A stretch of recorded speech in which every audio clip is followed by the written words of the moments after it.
Haven of memories. Every touch, every moment is like a thorned rose.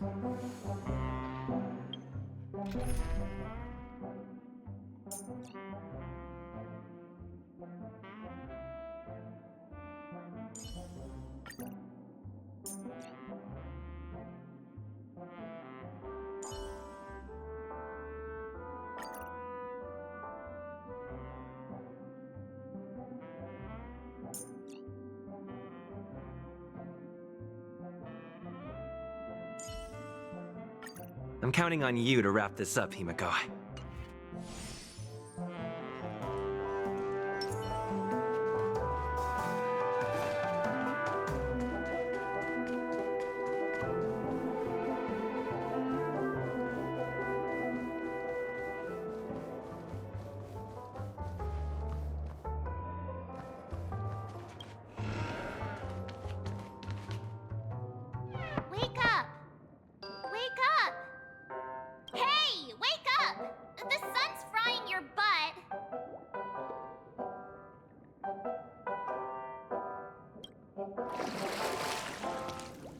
Are you okay? Can you hear me?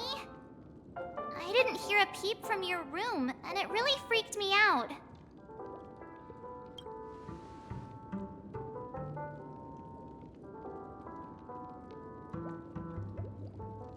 You're not dreaming. We're in the Reverie Hotel. In the real world. The Order's dream is over. Even though it's been a day, I still break into a sweat when I think about it. Our trailblazing expedition almost ended in Peniconia. I'm so jealous that you got a good night's sleep. I was traumatized and too scared to even close my eyes. I thought if I fell asleep, I'd never wake up again. The Stellaron was sealed while you were sleeping. The ordinary people in Peniconia have no idea what happened. They just feel like something's missing from their memories. The family's official statement was like, "The Charmony Festival was attacked by an unidentified Stellaron and came to a halt." After all, they can't just reveal the truth about the Order. Now, all the major lineages, except for the Oak family, are dealing with the aftermath. The family has invited the crew to the Radiant Feldspar as witnesses for an important meeting.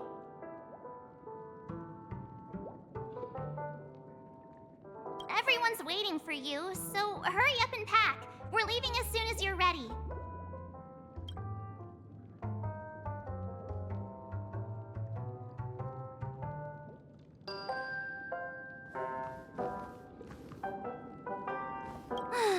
After all this craziness, nothing is better than staying safe in reality.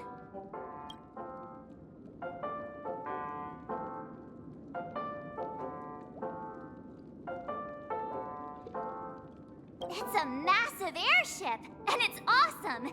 I heard it's never shown to the public. Only VIP guests of the family get to board it and enjoy the breathtaking views of Peniconia. The Iris family sent us a bunch of souvenirs. Fruit baskets, plus this fancy button model. After you're back on your feet, you can enjoy them all. We are pretty much celebrities on the planet of festivities now, aren't we?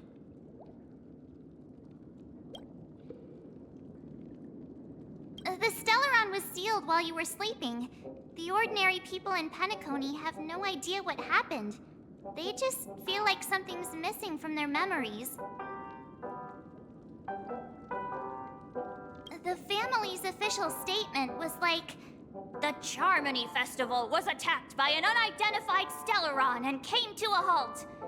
Now, all the major lineages, except for the Oak family, are dealing with the aftermath.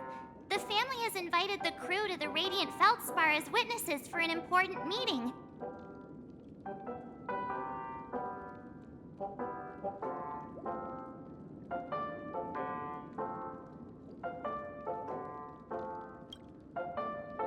Why the sudden interest in that? Well, I was dragged into this sweet dream. I felt a cold tentacle diving into my memories. But something else was there. So the tentacle suddenly disappeared. And then I dreamed about stuffing my face with delicious food and going on a shopping spree. Sunday didn't seriously believe that was the life I wanted, right? Breaking free from that cheesy illusion was just a piece of cake.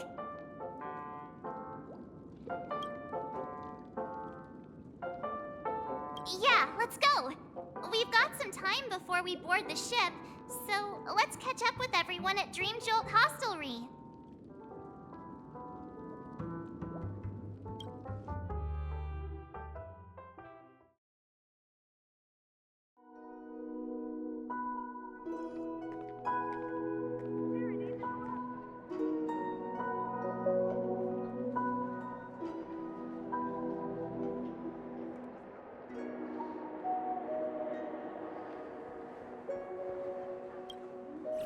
How extravagant. Just like Epsilon.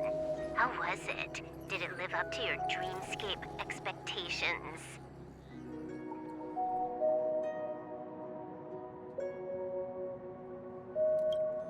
You already asked that when we first got here.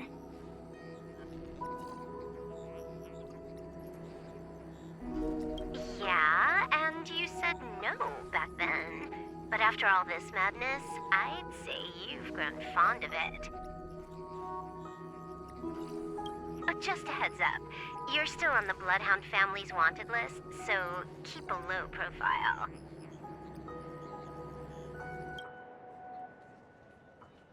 And this time, it's Firefly in the picture, not Sam. That's gotta be a whole new experience for you, right? Indeed. In Kafka's words, that's also a missing part of my life. Still, it'd be quite inconvenient if I can't move freely. Could you help me out, Silverwolf? I knew you'd say that. Don't worry. I've hacked all the systems and left no trace. Don't do anything that may draw attention, and don't talk with guards. They might recognize you. Keep these 2 points in mind, and you can go wherever you want, unbothered.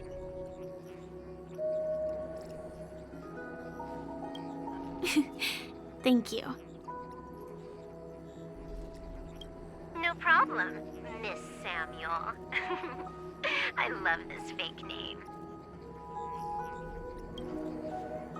Now that we're done here in Peniconia, what will you do in your free time? I hear the Genius Society is here. How about we go stir up some excitement? Well, you know my script isn't over yet.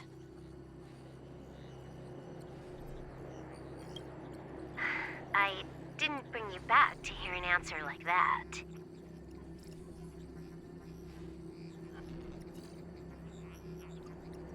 Don't worry. The script says that I'll experience 3 deaths, but also receive an unforgettable reward on the planet of festivities.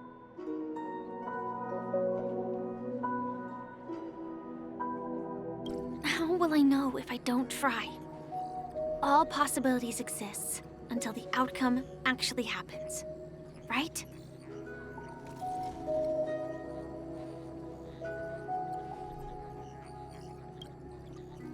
You may not realize it, but you have a bad habit. Whenever you seem to be asking a question, you've already made up your mind, and no words will dissuade you.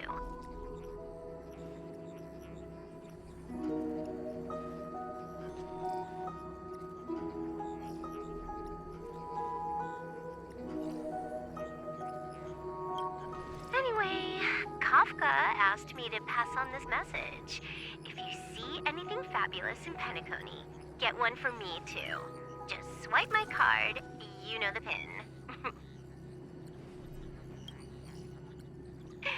She didn't specify anything, but I guess she means a dress, coat, sunglasses, or something else. You know better about fashion than I do.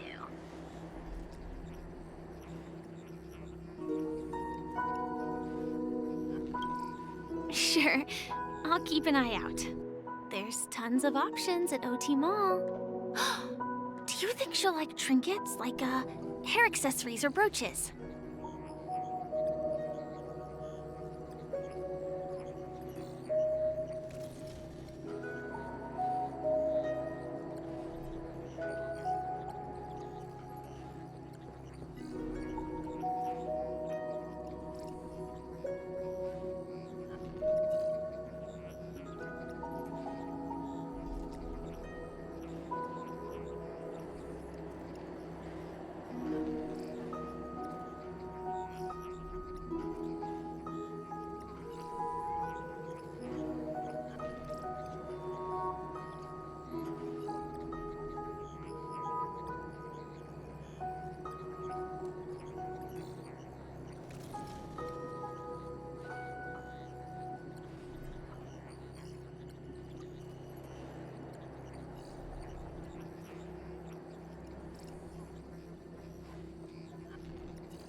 Those sound more like something for young girls.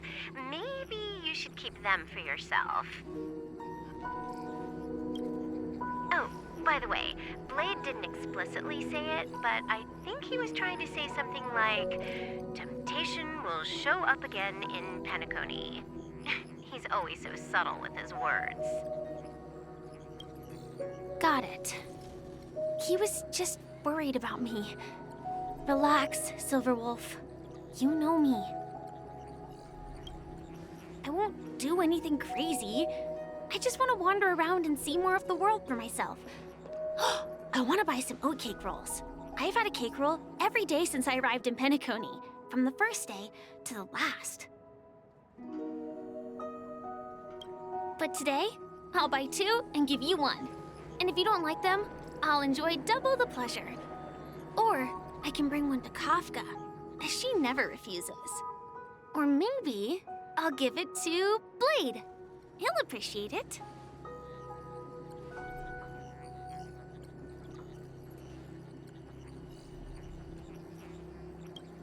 That's not written in the script, right?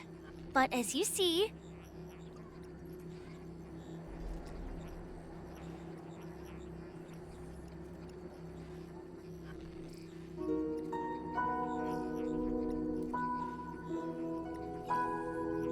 I have added new footnotes to my destiny.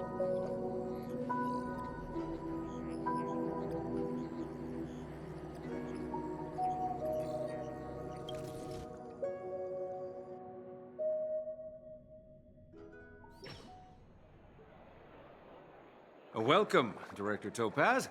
The family ambassadors are still inside making preparations, but the big boss hasn't arrived yet. It'll be a while before the conference starts, I'm afraid. Huh. Quite a spectacle. The family really knows how to make things look impressive. I thought they would choose a more formal and low-key location for the conference. I didn't expect them to go with a luxury airship. About this, Director. I've asked around. This airship, named the Radiant Feldspar, belongs to the Alfalfa family.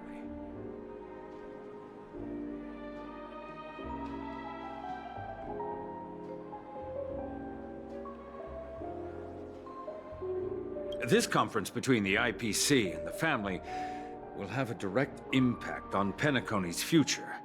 Such an important event should have been held at well, somewhere secretive in the moment of morning dew.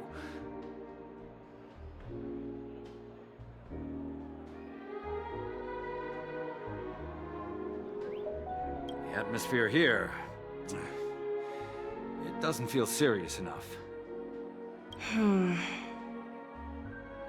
If I'm right, this conference is probably just a prelude.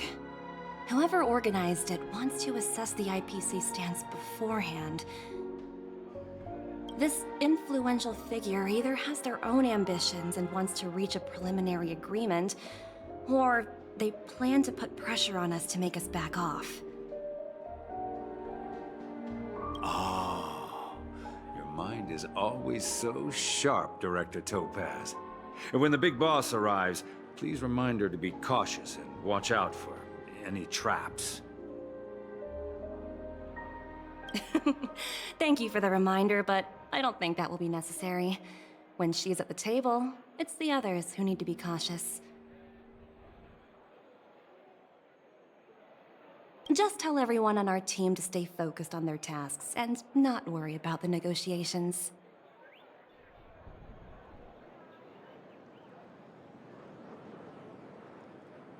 Oh, got it. I'll do it right away.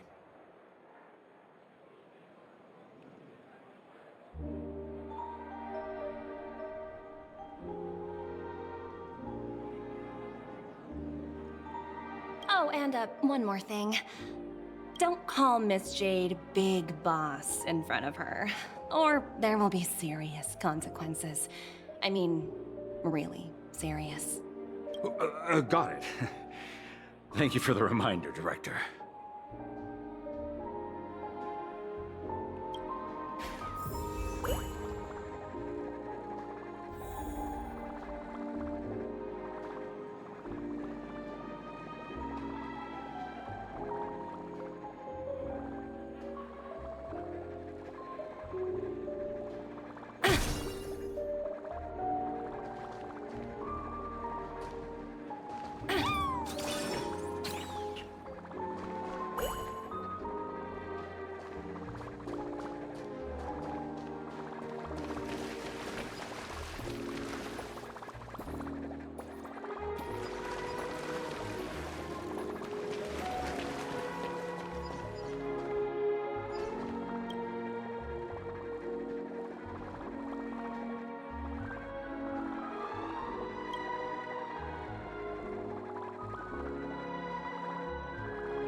Ooh, free stuff.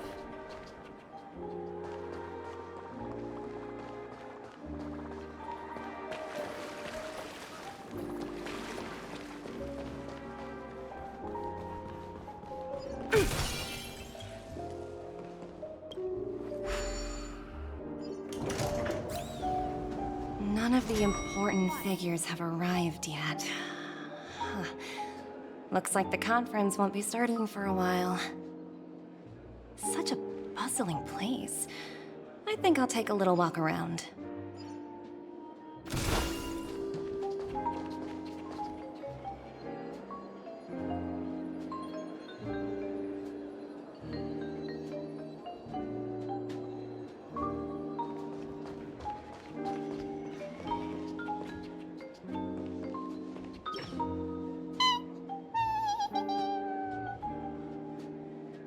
Oh, are you hungry, Numby? Food in the dream. Shouldn't taste bad, right?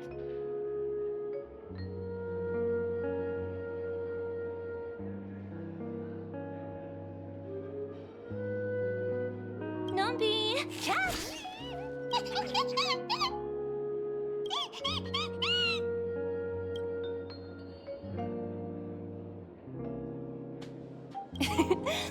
There. Don't be so greedy. Leave some for the other guests.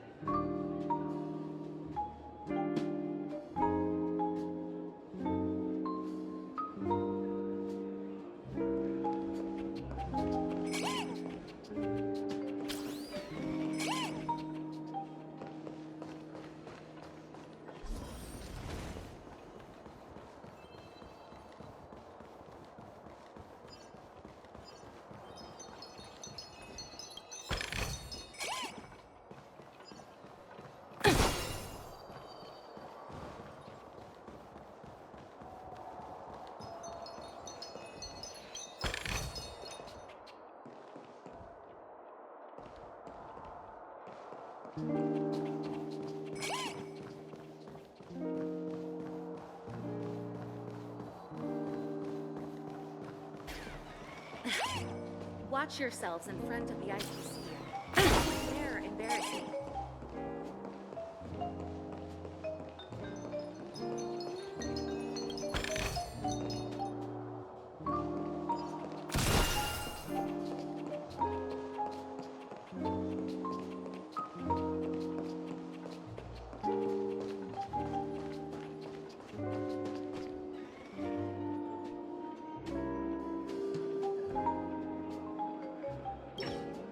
So many buttons.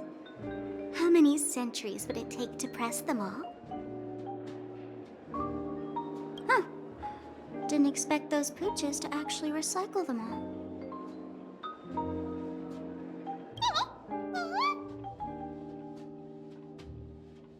Huh? What are these?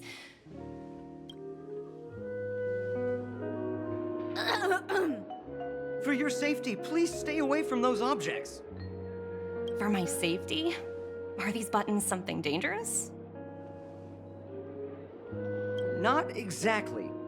Lately, there's been a prankster in the Sweet Dream who's been handing out strange button devices to anyone he meets.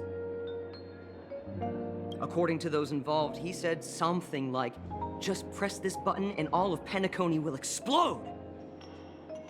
Luckily, no one believed him.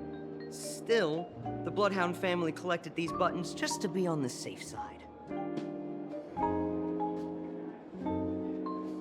What will happen if you press it? Hasn't anyone actually tried? Well, perhaps you don't know much about Peniconia? All the guests here have one thing in common. They're terrified of death.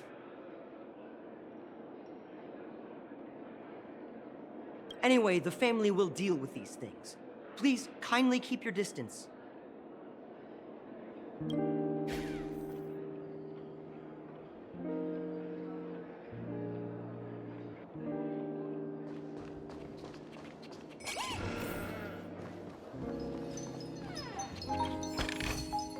Oh, free stuff.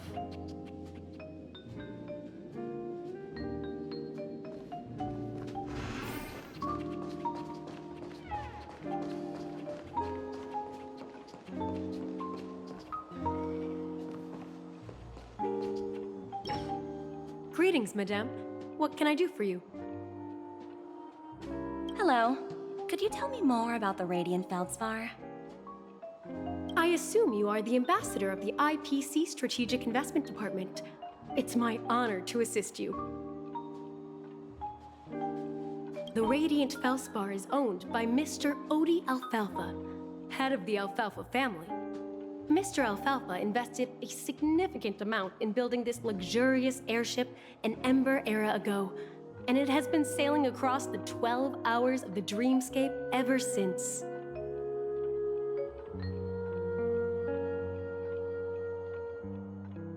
Oh, so it's owned by old Odie himself. No wonder the ship is so lavishly decorated. Indeed, Mr. Alfalfa has impeccable taste. Only the most prestigious guests are invited by the Alfalfa family to board this airship. Please allow me to continue my introduction. The Radiant Feldspar had been cruising over the Sea of Dreams in Peniconia for an entire Ember era. But but its voyage was temporarily halted due to the recent reverberation. Reverberation? Such a formal way of putting it. You're really downplaying the whole thing. I apologize. Please continue. Following the previous reverberation in the Sweet Dream, the Radiant Felspar had to suspend its voyage temporarily.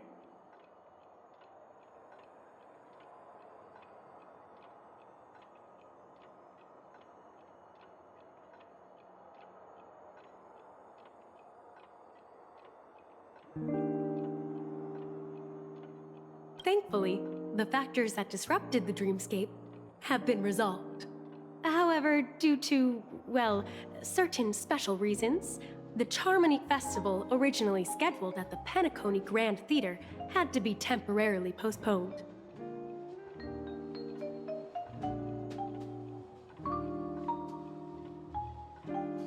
So, Mr. Alfalfa suggested relocating the Charmony Festival to the Radiant Felspar, taking this opportunity to announce the resumption of the airship's voyage.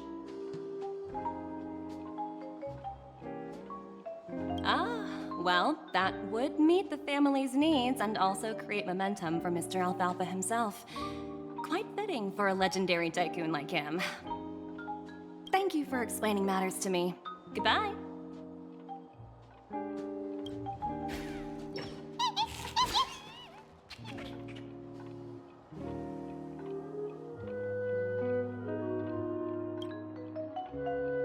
Hello?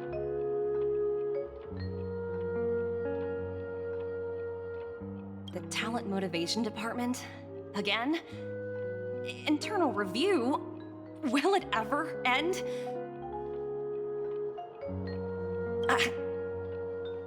I'm working on a major project. I don't have time to squabble with you guys. The way I handled the Urillo case was approved by senior management, and all of the project logs and calls are complete. Can't you check on them yourselves? I just don't understand. Why are you so fixated on this minor case and constantly escalating it? Seriously, what's your purpose? Sounds exhausting. Why not just hang up? In my opinion, you handled that project quite well. A little ball of ice in exchange for the Astral Express's good favor. That's not a bad deal for the department. It's been a while, little Yelena. I've been looking forward to working with you. Never imagined this day would come so soon. Is there trouble? You can tell me anything. Just like old times. It's been a while, Madam Jade. I'm honored to have the opportunity to work with you. You're still so formal, aren't you? Forget about the hierarchy and treat me as your equal. No need for unnecessary titles like Madam. I'm sorry, but it might take some time to get used to that. After all, you are a senior. Well, now that we're both members of the 10 Stone Hearts, I need you to be at your best. Especially since the upcoming negotiations leave no room for error.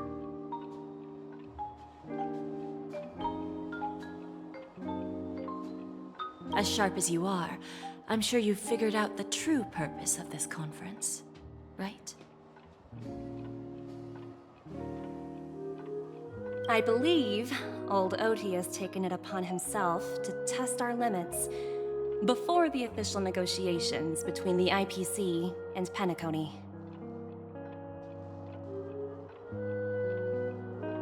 That's true, and it works in our favor. Do you know why? If we can reach some sort of agreement with old Oti beforehand, and gauge our opponent's boundaries, our future negotiations will go much more smoothly. That's the obvious benefit. Exactly. And the hidden benefit is that as the head of the Alfalfa family, His actions suggest that the 5 lineages might not be as united as the Odes of Harmony would suggest.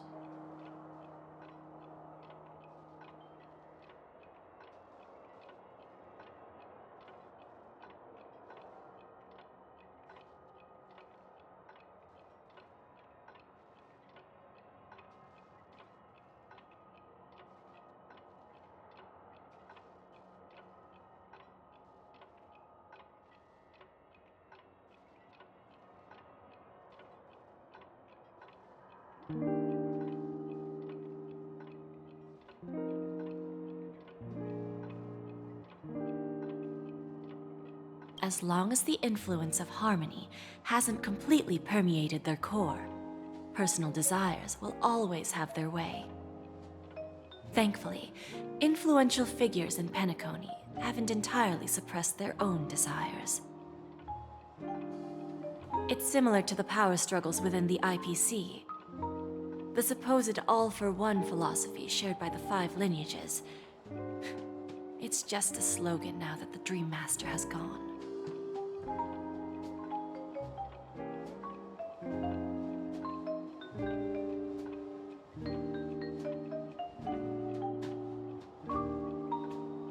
After the downfall of the Yoke family, Old OT's faction became the dominant force in Peniconia. Even if we consider only the succession order, he's the longest serving and most senior among all the family heads.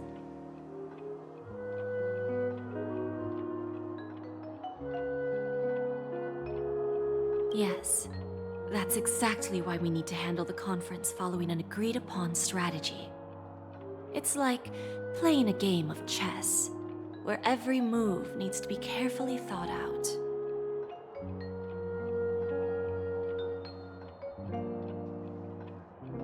Absolutely. The 3 steps of negotiation.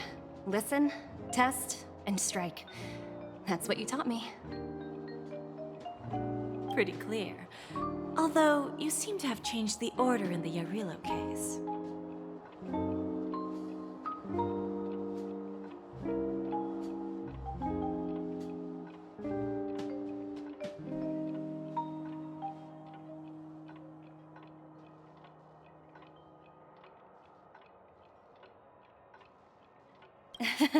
That was based on my personal experience.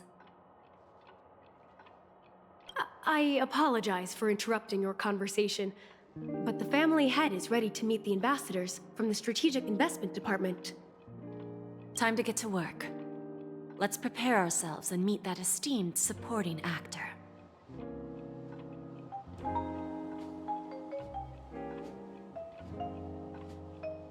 Remember, our goal is to create an opportunity for the IPC to enter Peniconia.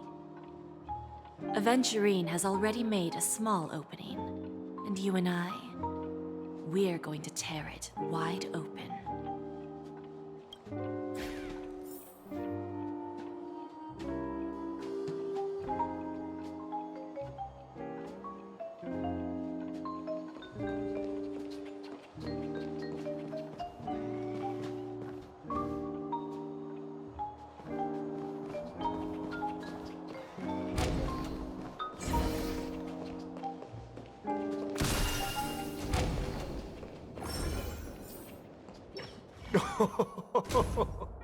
Welcome aboard my ship, the Radiant Feldspar. Smart and charming ladies.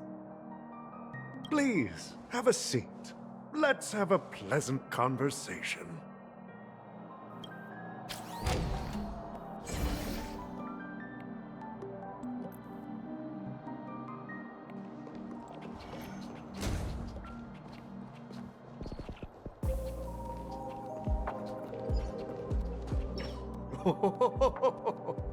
Welcome aboard, my dear ladies. Forgive me for any lack of attentiveness that might have led to a lengthy wait outside.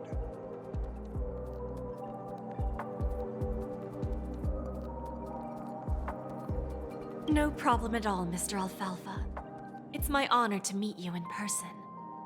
You may not be aware, but the book Odi Alfalfa, the biography, is a must-read for all Strategic Investment Department employees.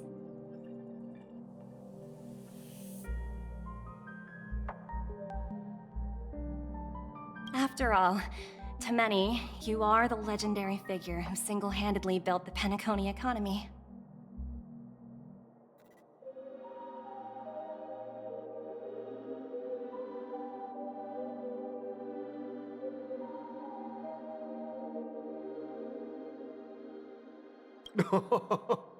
I expected no less from the 10 Stonehearts from the Strategic Investment Department. You're definitely skilled in the art of conversation.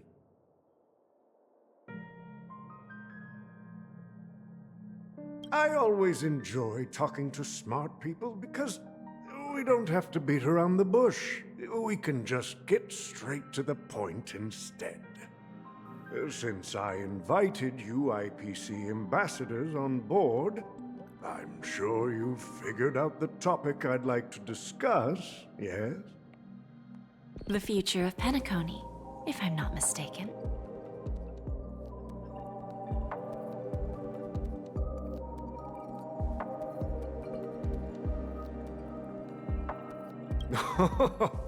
Precisely. Those few words represent a terribly complicated situation indeed.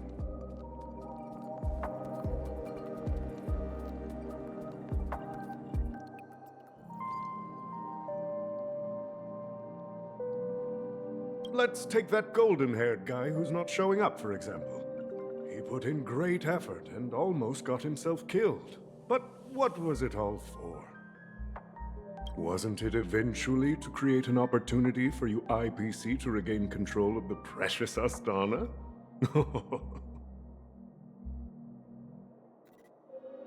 The wisdom and experience you've accumulated over 10 Amber Eras are truly impressive. Let's assume your assumptions are correct, Mr. Alfalfa. How would you respond to the IPC's actions?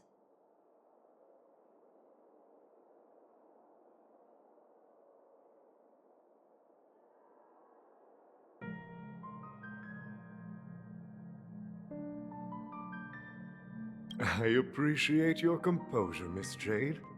You must have witnessed much in your worldly experiences. However, perhaps you don't know much about Peniconia. Old Oti won't sit idly by when faced with a greedy wolf.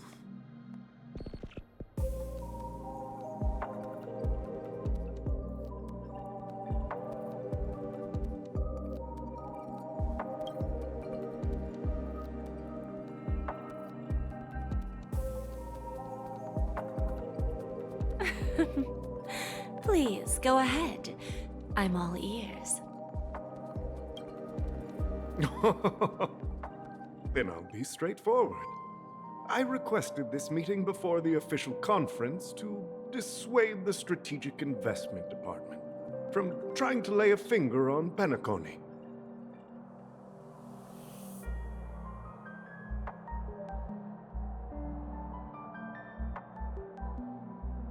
If you back off now, you can make a smooth exit and prevent the IPC from losing face during more important negotiations.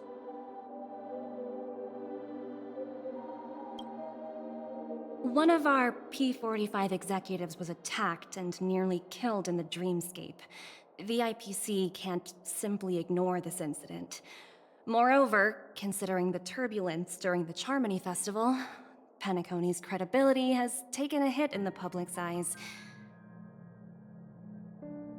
Despite your determined attitude, the issues plaguing Peniconia are real, are they not?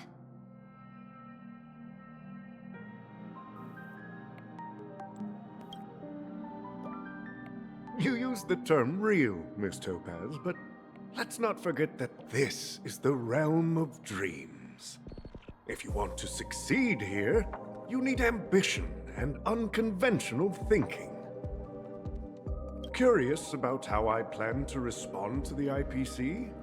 Well, I don't mind sharing. My actions will help Peniconia take a significant step forward by self-listing and going public.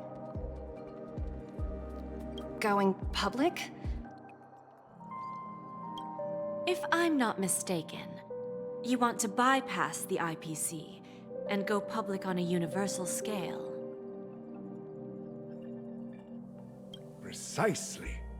Instead of watching the IPC gnaw away at Peniconia, I'd prefer to open the doors of the sweet dream to the entire universe.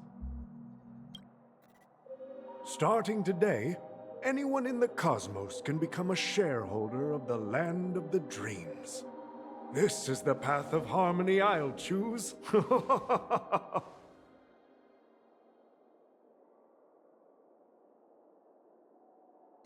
This reform should have been implemented earlier, but unfortunately, the Oak family were a bunch of blockheads blinded by order.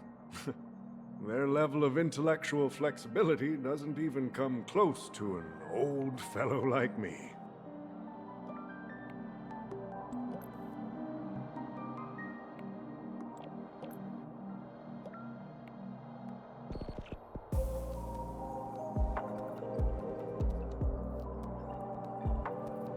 Thanks to the little reverberation earlier, the biggest obstacle between me and my reforms has been eliminated. The Alfalfa family will publicize the financial results of Sweet Dream Paradise, so that the entire universe can see that despite the catastrophe, Peniconia still holds immense potential and opportunities, and that the family remains confident in its future.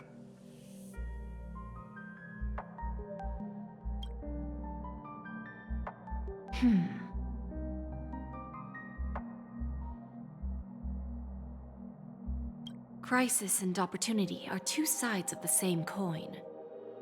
So, you've been waiting for the right moment for Peniconia to regain the spotlight.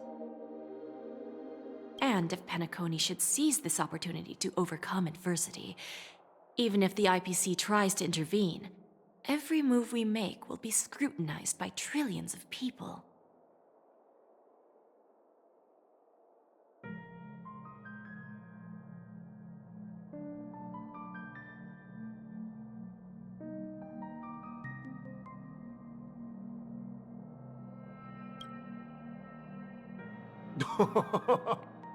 Now I'm convinced that you've indeed familiarized yourself with my biography, Miss Jade. So, about your next move. Please, consider it carefully.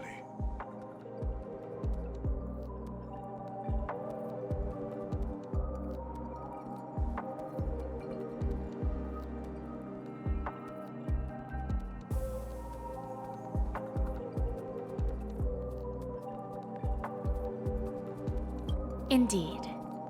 We need some time to digest such a wealth of information.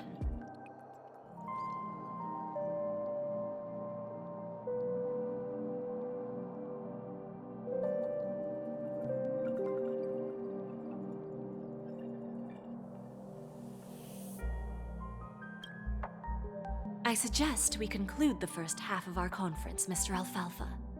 Please allow Topaz and me to confer privately for a few moments, and to respond on behalf of the IPC later.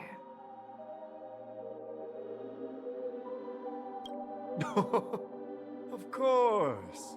Take your time, dear ladies.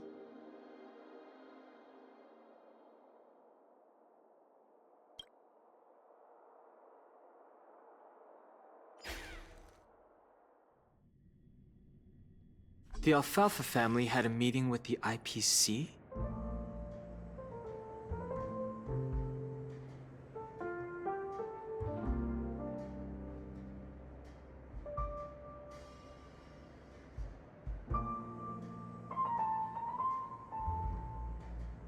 I got this information from a message sent by that IPC ambassador.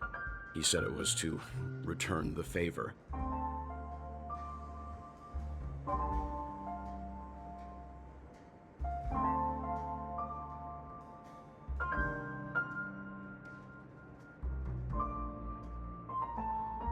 It's not hard to imagine. Peniconia today is pretty much like the frontier prison it once was, with External forces casting greedy eyes and the undercurrent of order lurking within.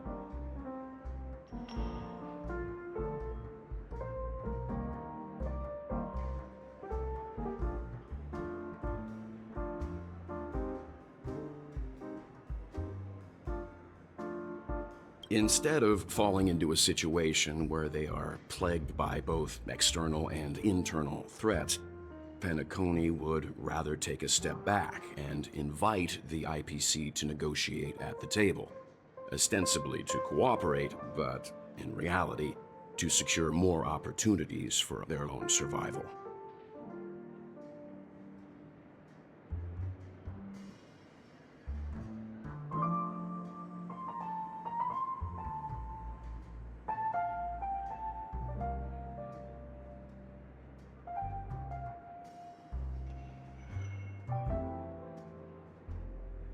Well, no wonder they sought the mediation from the Astral Express. In your opinion, who should we stand behind? I don't think the followers of the Harmony are completely innocent victims in all of this. For reasons unknown, they have a strong desire to smooth things over, which leads to speculation about their motives. If either the family or IPC were to assume full control of Peniconia, it would return to its previous illusory dream of hedonism, and the efforts of those previous nameless would once again go to waste. There you are. Did you rest well? I didn't disturb you since you were in a deep sleep.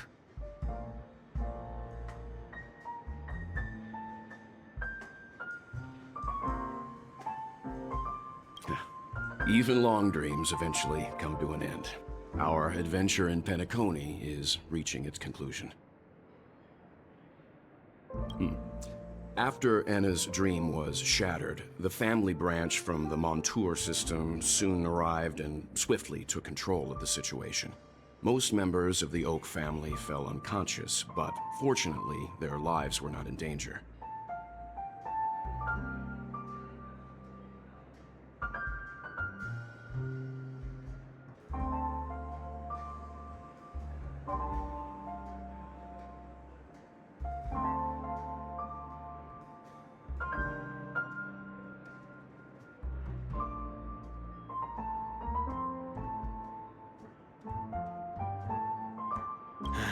The mastermind behind the plans was confirmed to be Gopher Wood, the previous Dream Master. But by the time we arrived, he was dead already.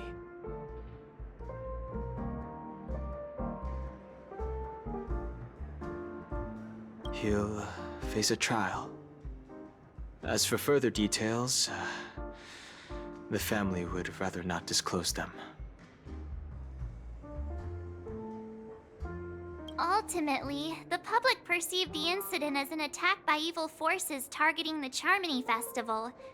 They believe the family failed to safeguard the sweet dream, significantly eroding their credibility in the process.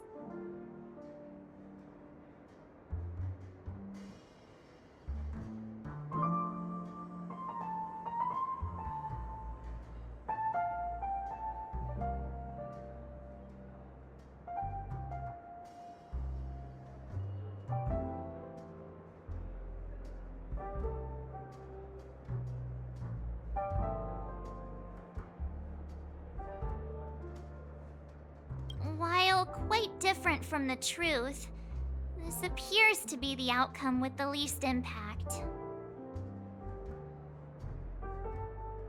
After all, you don't know who's awake and who's pretending to be asleep. Well, they'll open their eyes in the face of danger. Once the danger subsides, they'll embrace the sweet dream again. Here's a toast, with 3 glasses of Glory of the Trailblaze to all of you. Yeah, it's good to see you all again. Although we might be saying goodbye again after this reunion. When will the Astral Express leave Peniconia? We'll stay a bit longer, but not too long. So, this is our final meeting then? If this is a farewell, then it seems to be missing something.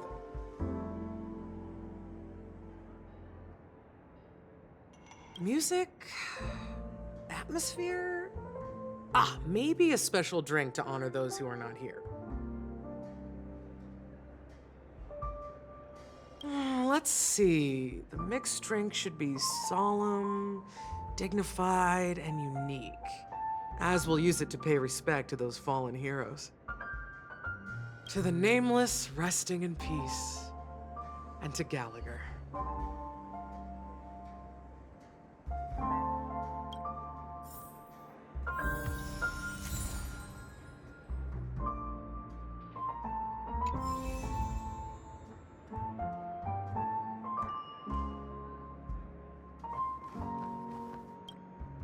It's rare for all passengers to leave the Express together during a trailblazing expedition. But for Peniconia, it seems most appropriate.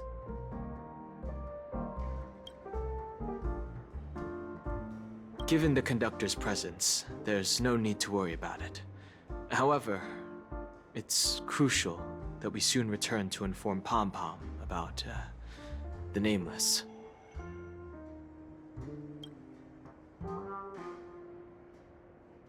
In my dream, the Express stopped at many places, and passengers came and went. However, the 5 of us were always present, and the journey seemed never ending.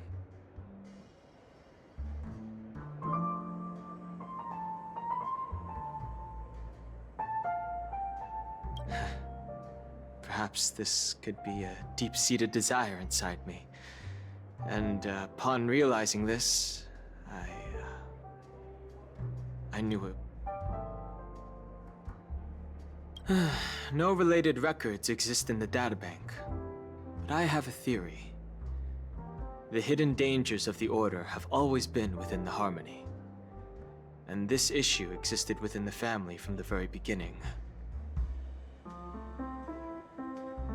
However, now that more powers in the universe are aware of this secret, the situation in the cosmos will become more complicated.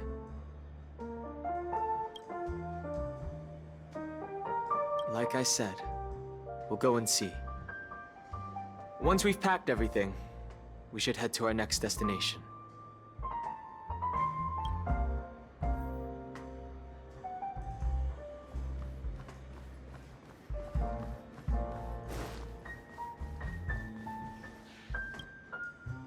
Guess what? Something weird just happened when I was on my way over here. Someone gave me a strange gift. So I unwrapped it and found out it was a button with a message on the back. Just press this button and all of Peniconia will explode. This sounds terrifying. But who would launch such an obvious attack? They just want to stir up chaos. By the time I turned around, the person had already vanished. So I handed it over to a nearby hound. I heard there were many similar reports before the Charmony Festival started. I'm really worried about the future of Peniconia.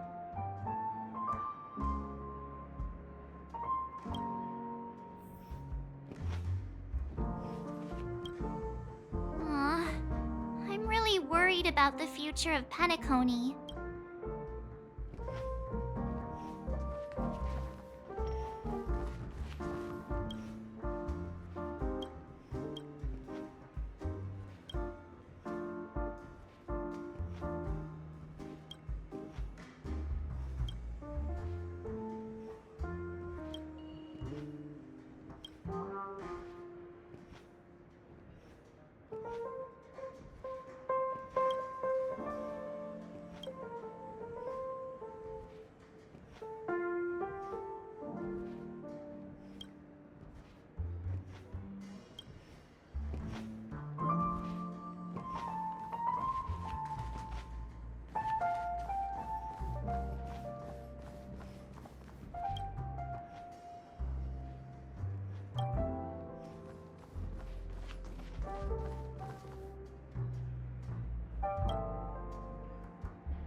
This trailblazing expedition has been thrilling and memorable. Hopefully we've all gained insights about ideals, paranoia, clarity, and dreams from the experiences we've had.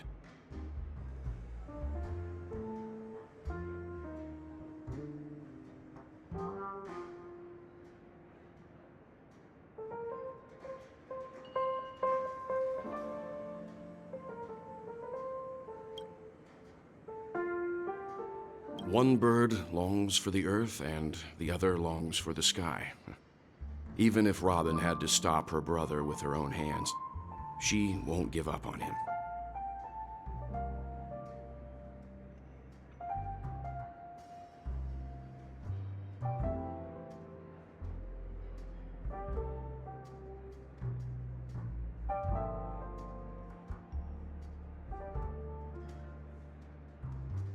However, facing punishment from the Harmony is inevitable. He will face a trial. As for further details, the family would rather not disclose them. Since the family took up residence in Peniconia, the Order has been hiding in plain sight under the guise of the Oak family, using the Stellaron's power to strengthen their hold on the Sweet Dream, which eventually resulted in disaster. That's the claim the family makes. Whether they were truly unaware of all this is a delicate matter.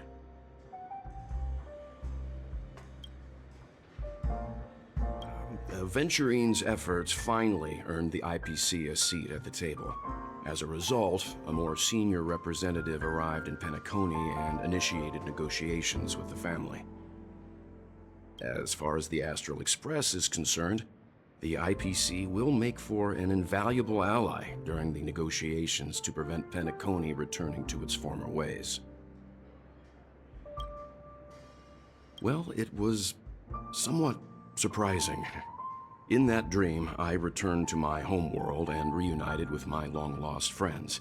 And for some reason, Acheron resurfaced in my mind. When I realized that her conclusion was not preserved in memories, I became aware of the bitter truth. The conclusion of a journey can often be sorrowful. All we can do is to try to make sure it ends on a happy note.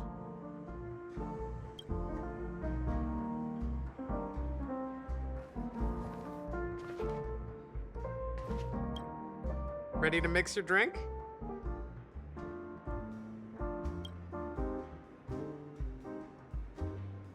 I'm not sure. I haven't seen him since our last meeting at the lounge. Come to think of it, he always did come and go quietly.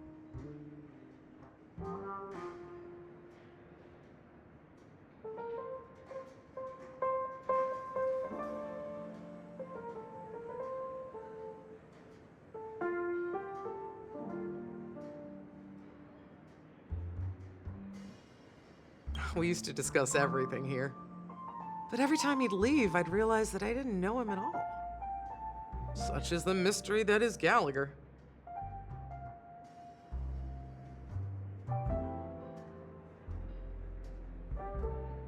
I have a hunch. Perhaps he's already fulfilled his wishes and won't be coming back.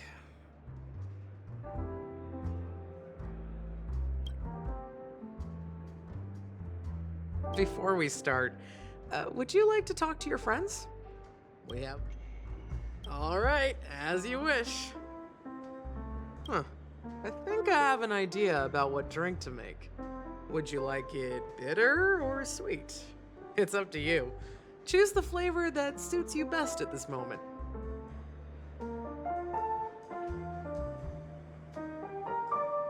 Here's Bitter Dreams, the least popular drink in this bar. It's bitter and sour, just like the harsh realities of life.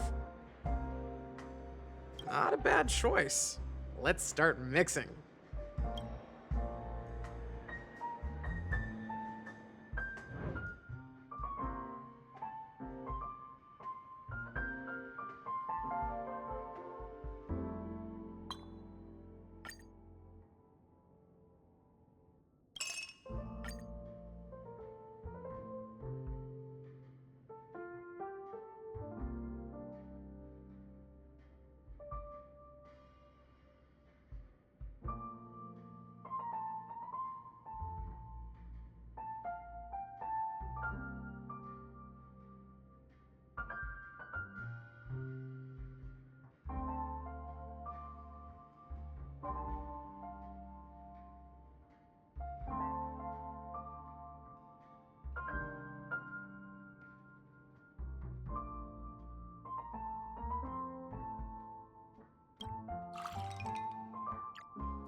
Words always fall short.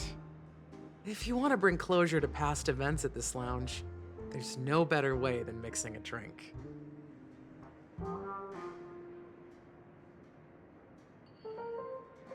Blend all your memories and emotions together and stir them well.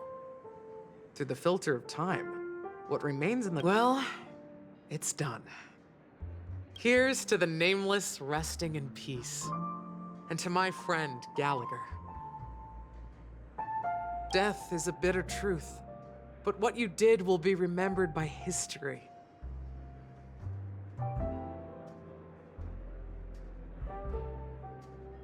We're not accepted by the outside world, so we've gathered here. And one day, our souls will return to the same place. Cheers.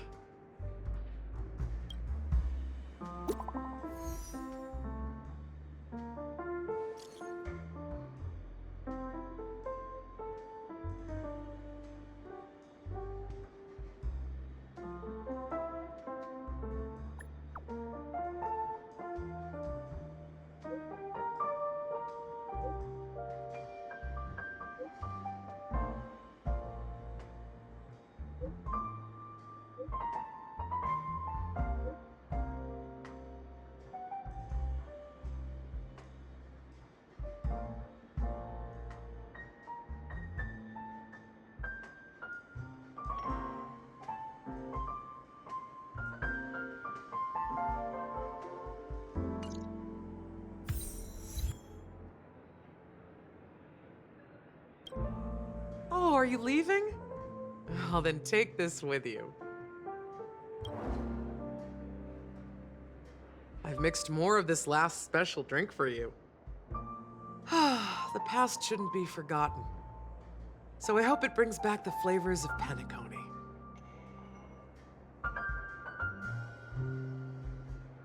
Thank you. I'm sure it'll leave a lasting impression.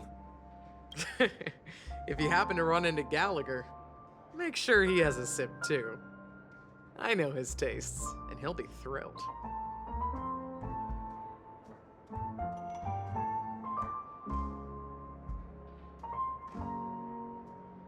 Then, I guess you won't be seeing him. All right, enough with the heavy stuff. You guys have important things to take care of, so let's not dwell on things.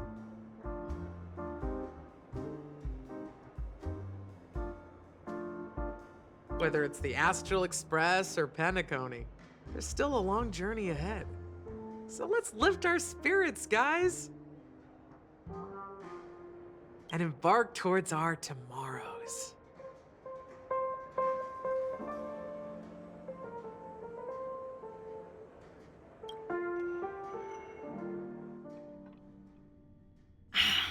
Old Odie is a tricky opponent.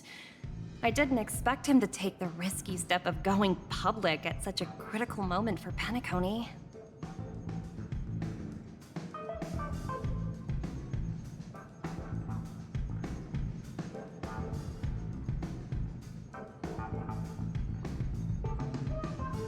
Indeed. He's definitely bold. It's that kind of boldness that made him the Odie Alfalfa he is today.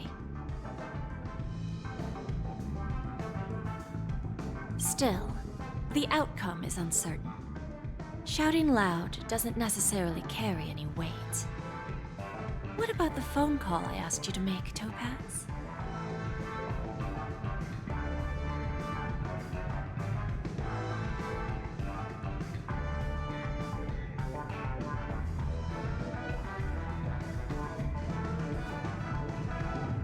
Ah, they agreed.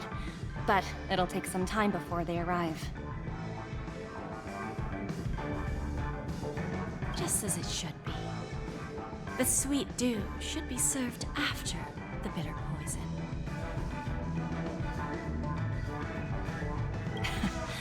Looks like we'll be skipping the exchanging apples step this time around.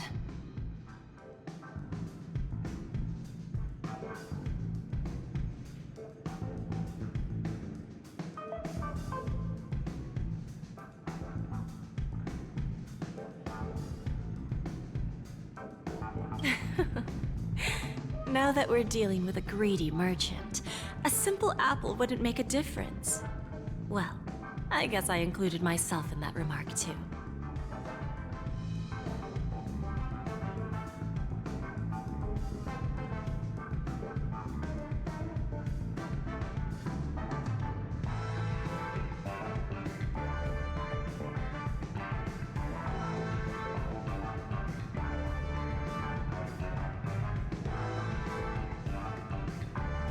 Now I'm a bit curious, Topaz. Do you think Peniconia is a quality asset?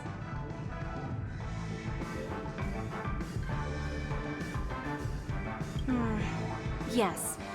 Despite its recent calamity, Peniconia remains a top-quality asset within the cosmos, with good credit, lucrative potential, and promising prospects.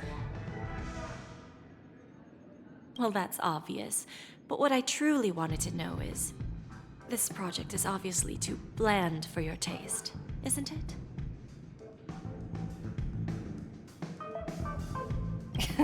That's true. I wouldn't be here if it weren't for Venturine. But despite that, you trust him. You even entrusted him with a cornerstone. Something as precious as life itself, to finish this gamble. Are you not in the same boat, Miss Jade? Without us playing along, your Jade Stone wouldn't have made it across the border so easily, allowing you to see all desires that flow through dreams to gain a bargaining chip in negotiations. That's why I'm willing to stake my Topaz Stone to cover for you. It's like one big, elaborate game of chess. Once that kid sets his mind to something, nothing can stop him. Not even fate. Well, at least he's still alive, and that's the best outcome.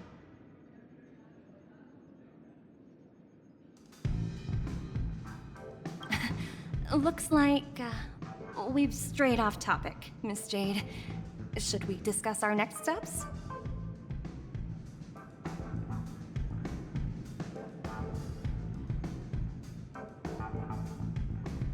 No need.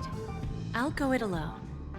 Meanwhile, you can go greet our honored guest and wait for my message. Okay.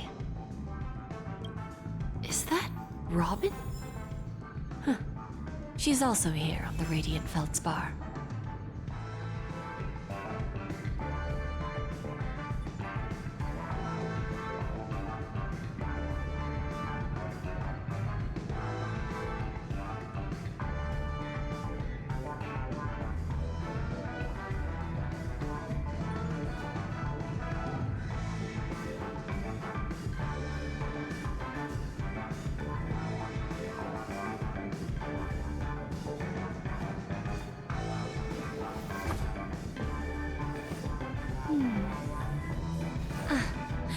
Looks like this collateral won't be returned.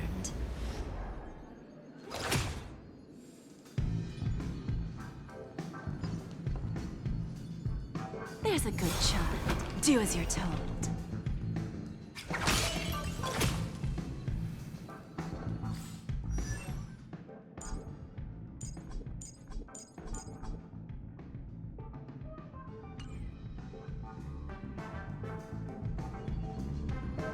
There's a good child. Do as you're told.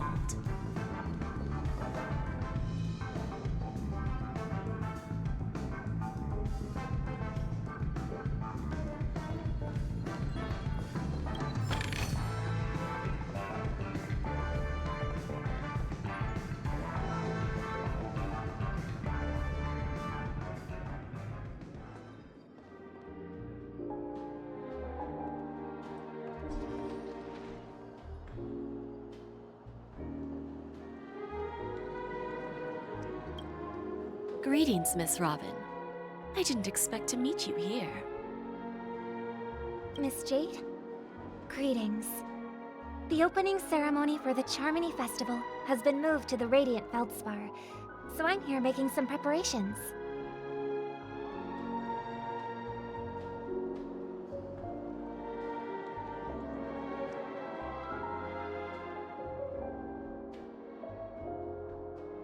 How about you?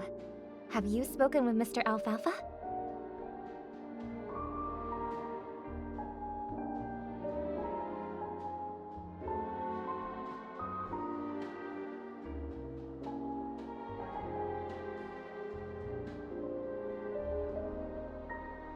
I'm actually on my way to meet him right now. Do you know him well, Miss Robin? Unfortunately, I've never met him. I've only heard a few comments from the former head of the Oak family. Mr. Alfalfa is respectable when it comes to business. But in other respects, I can't say the same. Where do you think the future of the planet of festivities is headed? I believe the sweet dream will see its rebirth, just like the radiant feldspar resumed its voyage. The Harmony needs a new direction. Only by bidding farewell to the past can we actually sail into the future. There are no permanent allies or everlasting enemies, so let's both take what we need from this deal. Naturally. I'm looking forward to your performance. See you at the festival. See you later, Miss Jade.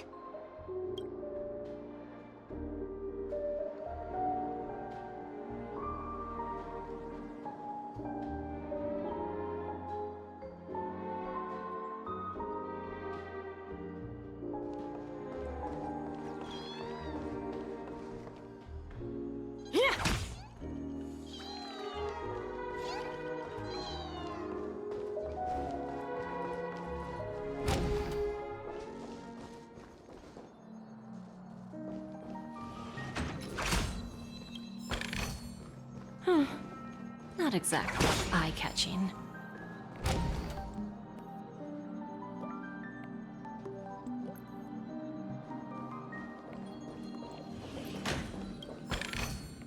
Is that all? Hardly worth the bother.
as a good child, do as you're told.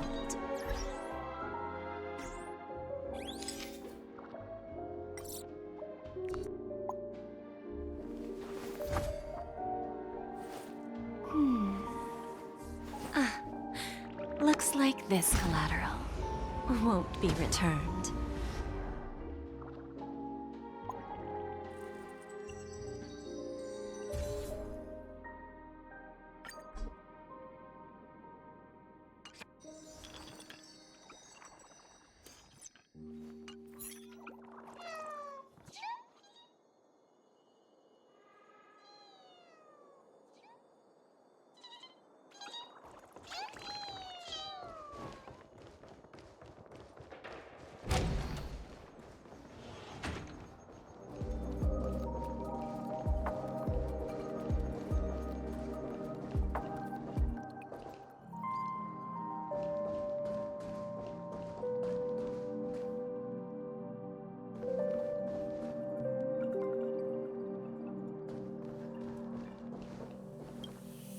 Thank you for your patience, Mr. Alfalfa.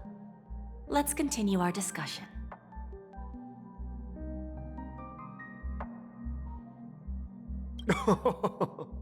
Figured out something already, Miss Jade?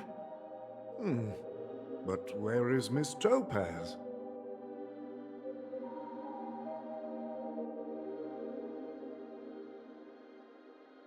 Topaz has something else to take care of. You'll be seeing her later. Talks can still continue between the two of us.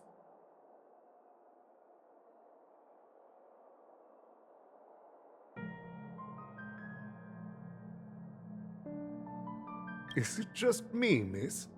Your tone sounds very different now.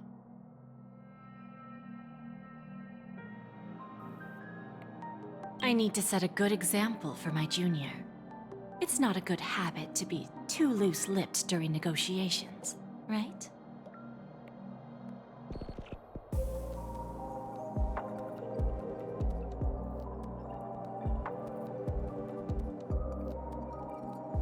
Now we can speak frankly and openly. Do you believe what I said, Odie? You're not the only merchant who has seen the changes in the cosmic market over the past 10 Amber Eras. Interesting. Now that's interesting.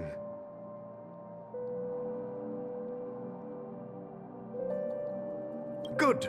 It's good to be straightforward. Openness and transparency are my things. So, tell me, what's your next move? Unfortunately, I'd like to speak the harsh truth before laying out my plan. Let's cut to the chase. First, your plan won't work. Peniconia has no way of sidestepping the IPC and going public.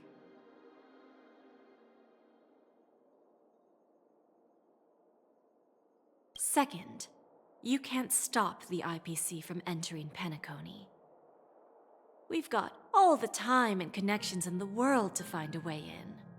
We'll keep tearing down and rebuilding this place until the Asdana system gets used to the IPC's ways again.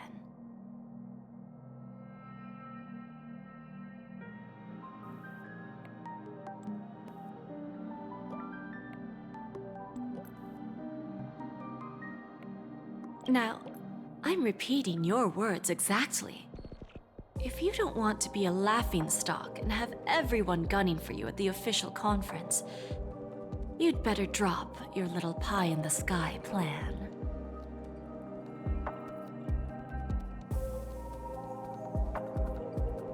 Oh, interesting. Indeed. You surely have a way with words. Now, I'm curious to know what you have up your sleeve. Mr. Alfalfa, let's not forget that the IPC controls the biggest interstellar publicity platform. More than half the news networks in the universe take their orders from us. The moment news spreads about Peniconia going public, trillions of customers will immediately receive a message like this. The family's protection for Peniconia has expired. Any mishaps in the dreamscape could result in permanent brain death.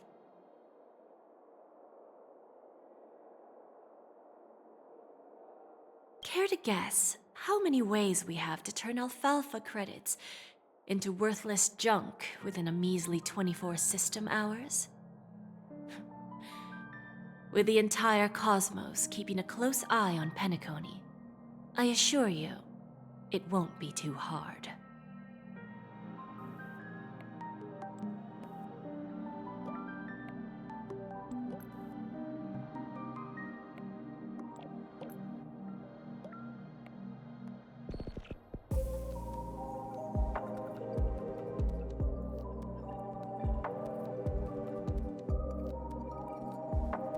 You really think you can pull that off?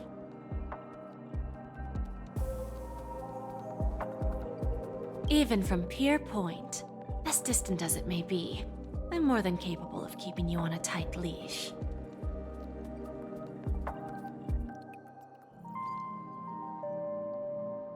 However, if you agree to give up that half-baked plan to go public, the IPC will assure you that we'll never jeopardize the interests of the family heads under your leadership. After all, we also need allies here in Asdana. The IPC can assist Peniconia with financing, starting by acquiring 30% equity shares. With our financial support, stabilizing and rebuilding Peniconia will be a piece of cake. 30% equity, you say? Who can guarantee you won't want more in the future?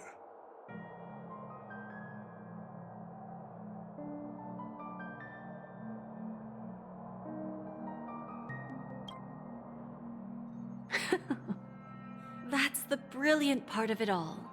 The answer is simple. No one. There are no guarantees. It all hinges on self-awareness and mutual respect. However, the board of directors will consider the interests of the family heads to some extent.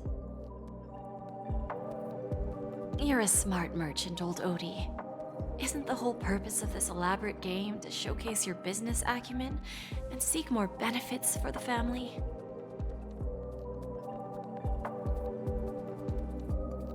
It benefits us if we both take a step back. And if that's not enough for you, I'm pretty sure that another goal of making Peniconia go public is to expand the influence of the Planet of Festivities and attract more customers. I understand your concern, and I have a solution for that, too.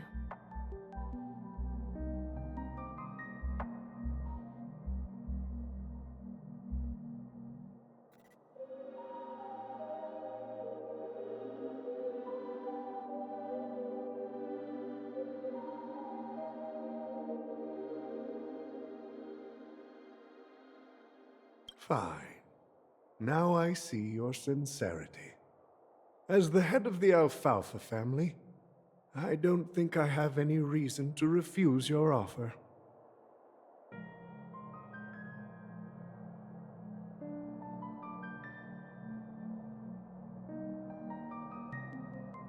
However, as their chosen one, I still need one final answer.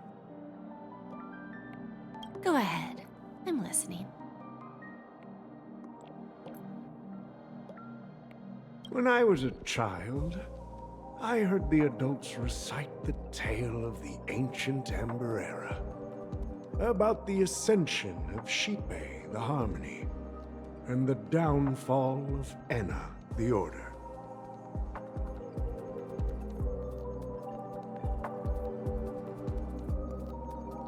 The Order and the Preservation used to be close in ancient times. So, why does the IPC, as a follower of the Amber Lord, seek collaboration with the family instead of aligning with the Order? The answer is simpler than you think. It's all about credits. everyone's favorite thing and the universally recognized currency among the stars. The IPC has the power to perpetually ensure their value. With each new world integrated into the credit system, the IPC adds another building block to its cause. Eventually, all exchanges, capital, and businesses will operate within a unified monetary system.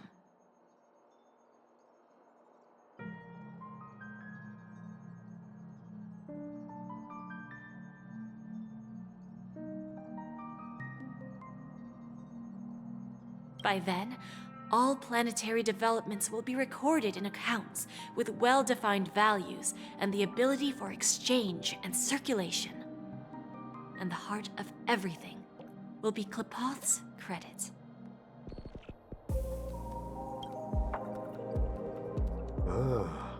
And then the IPC will be able to exert influence over everything. Our intention is to establish enduring preservation, so I'm sure you can understand.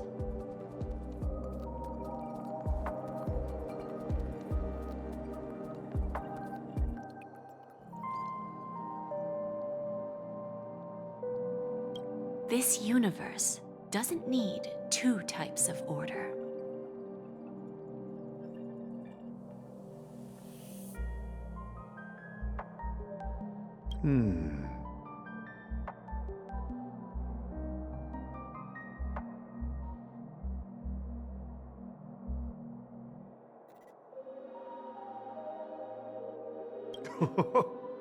Well said.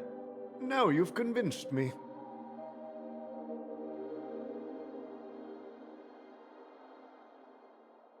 All right. Tell me your solution. Let's see if we're thinking the same thing. Then let's continue our conversation. Please, Topaz, invite Sweet Dew to join us at the table.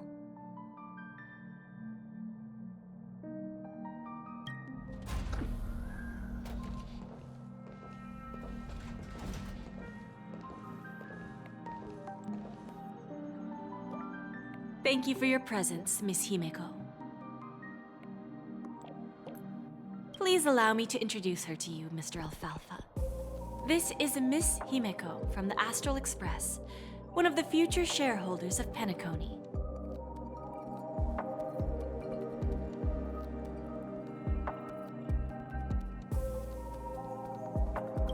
I've heard so much about you, Mr. Alfalfa. It's an honor to meet you as representative of the Astral Express.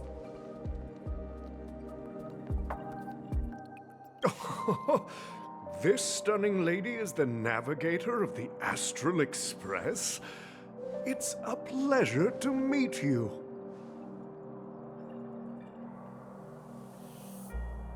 I believe everyone here is familiar with the general contents of the proposal.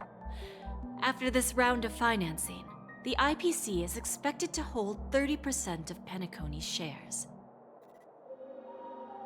Then, the IPC will transfer 5% of that stake to the Astral Express and recommend Miss Himeko as an independent director to honor the sacrifices and contributions made by the former Nameless to the land of the dreams.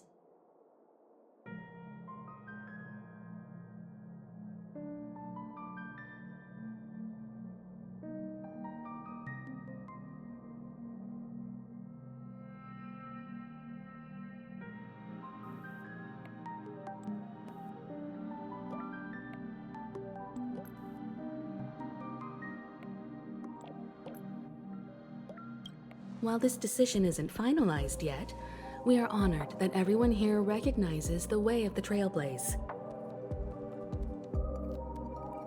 While the Nameless didn't embark on their journeys for fame or fortune, if this is the wish of both the family and the IPC, I will represent the Astral Express and fulfill my duty as a member of the board of directors.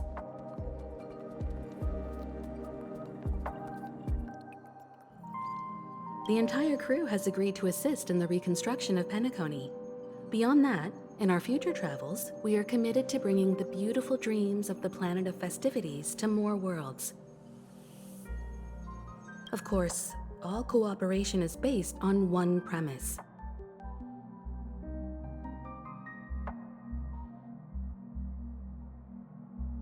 The path of harmony in Peniconia must not be distorted again, and such a tragedy must never recur.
Old OT is in agreement, so the issue is settled, I presume.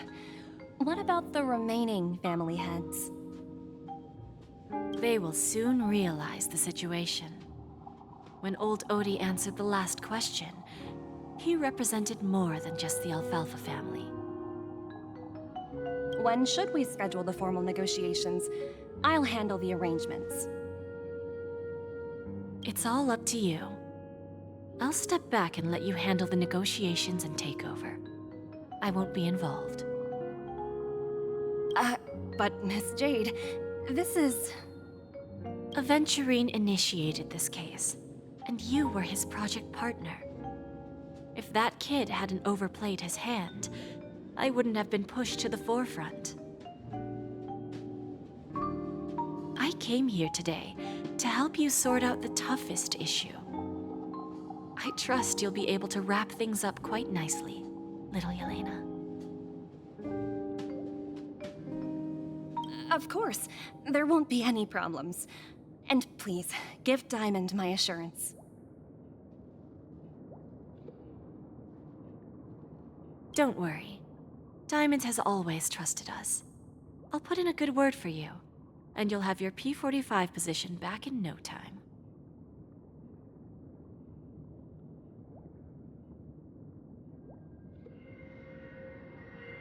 Radiant Feldspar. What a fantastic ship. Now that my business is done, it's time for me to indulge in my own little hobby. Ah, you want to open a Bon and Jade exchange branch on this ship too?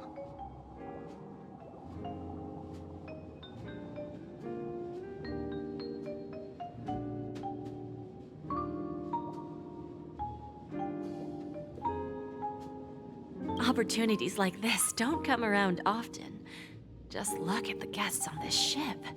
They're surely holding a wealth of valuable treasures. Well, I'll take my leave. A pawn shop can't run without a boss. See you around, Topaz.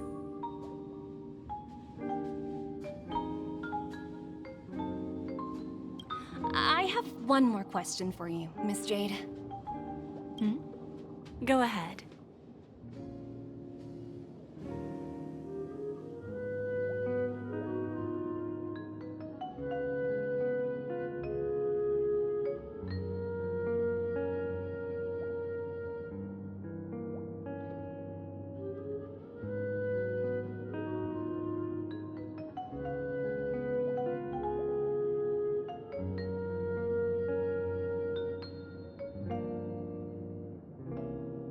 That dose of bitter poison.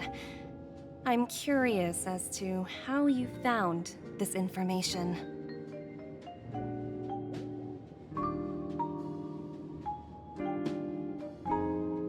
I didn't find the information. It came to me. It was from a lady concerned with the future of the Harmony.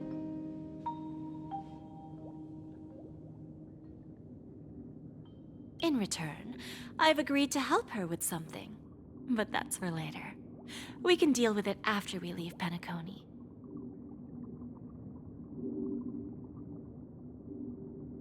You see, that's what investment is all about. The seeds of opportunity are already sown. They only need a little bit of nourishment to take root. And then like right now, for example. It's just about time my final guest boarded the ship.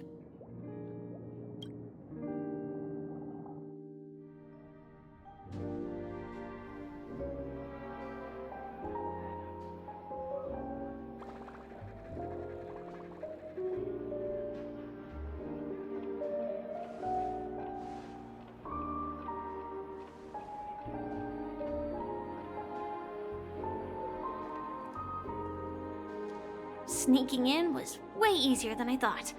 The family's security is as lax as ever. So, this is the Radiant Feldspar.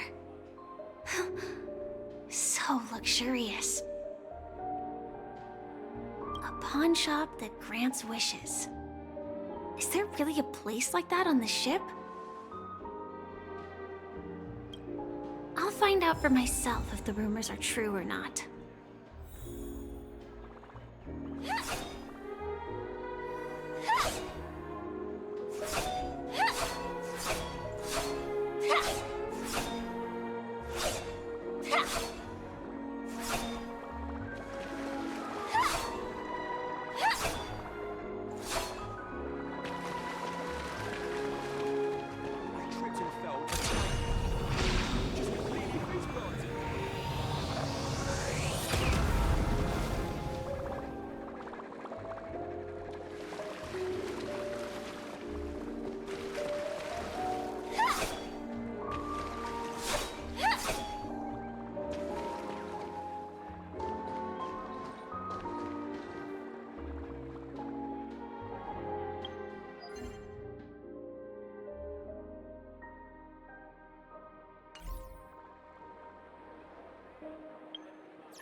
Is that him? Huh. Vanished in the blink of an eye. So the Astral Express is here too. By the way, There's one more thing. Mr. Alfalfa and I discussed it. I'll present a gift to the Astral Express on behalf of the family as a token of gratitude for the Nameless's contributions to Peniconia. Please help me with the necessary arrangements.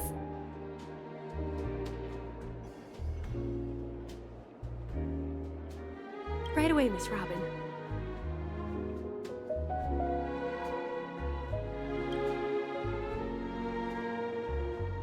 Can I ask you something? Oh, greetings, miss. Is there anything I can help you with?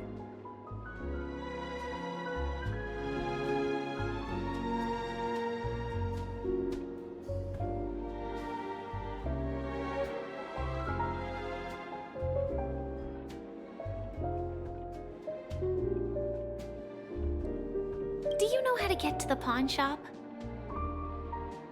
Pawn shop? Ah, you must be talking about Lady Bonajade's place, right? I heard she offers, special services there.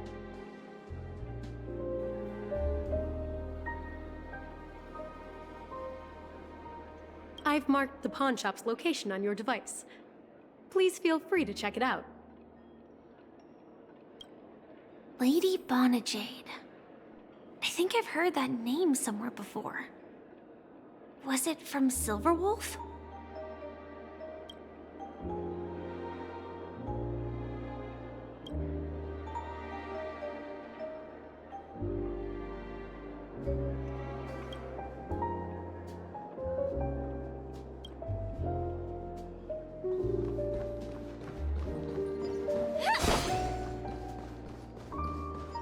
The Charming Festival has really been postponed. Inspection complete. Nothing suspicious.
danger detected, but never let your guard down.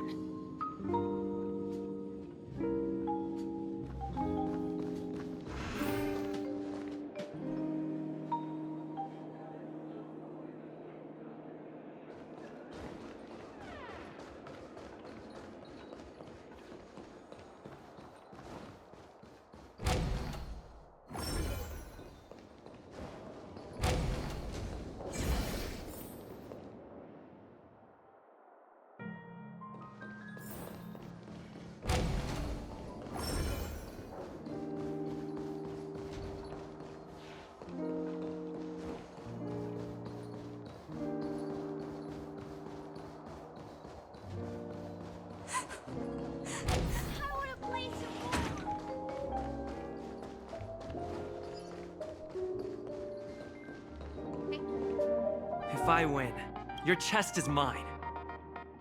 Who said I was betting with you?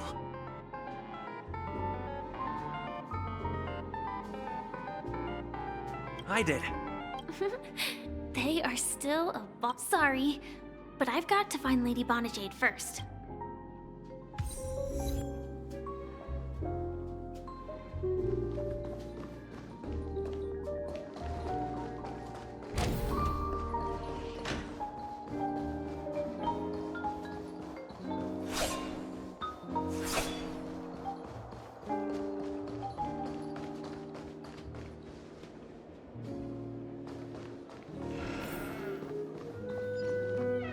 Welcome to Bonajade Exchange, Radiant Feldspar branch. How should I address you, dear lady? Just call me Samuel.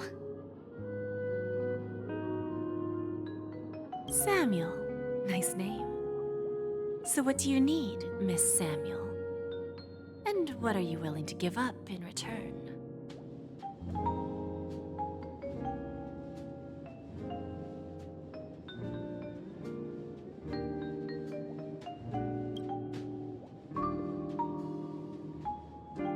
I want to keep on living. And for that, I'm willing to give up everything I have.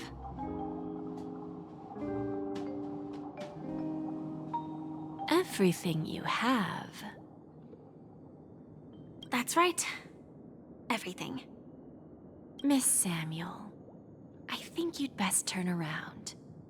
It seems you're not quite familiar with the term pawn.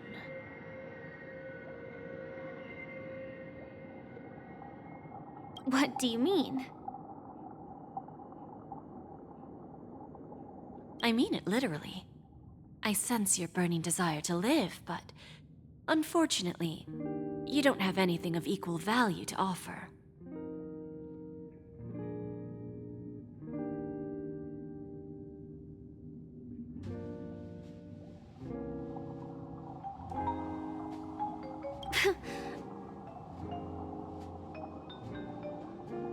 Okay. A pawn shop that grants wishes. I see. It's just a marketing gimmick. Well, that's quite a harsh accusation. I understand you may not fully comprehend what I mean, but don't worry. I'll help you understand.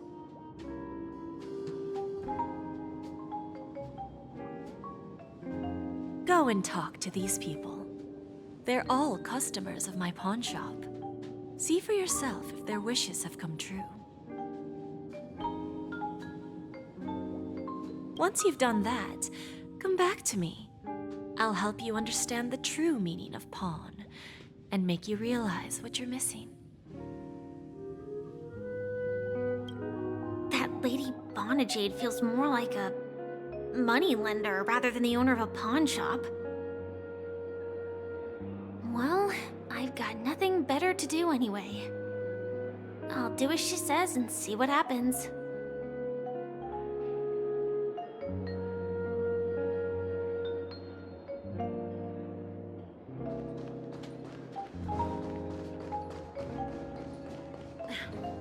Watch yourselves.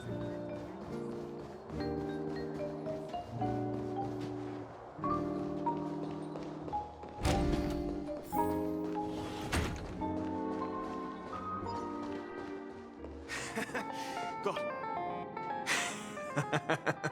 You stupid little girl. Coming back to lose more money, huh?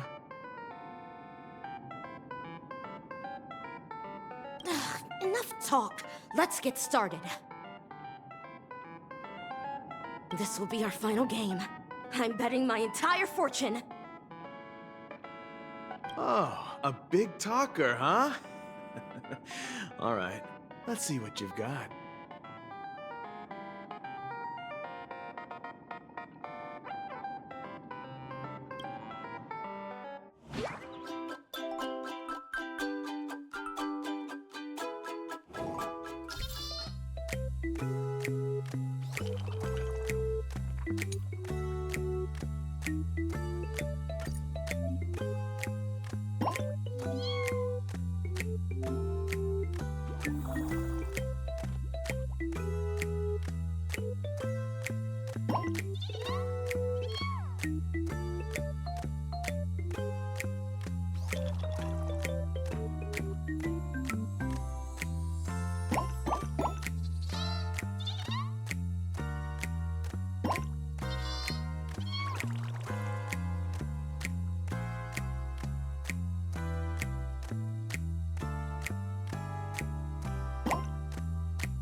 I won?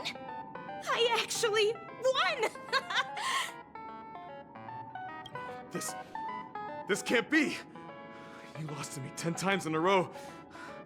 How could I possibly lose to you at such a crucial moment? It's true!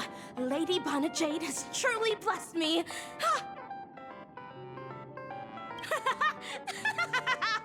Finally, my luck has turned for the better. Great new era for Stacy. The master gambler has arrived.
Prepared a gift for you, Dorothy.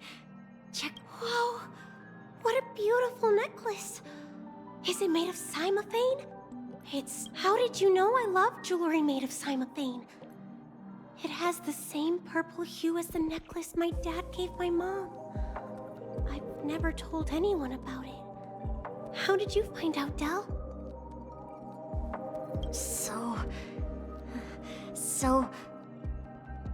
Well, will you go out with me?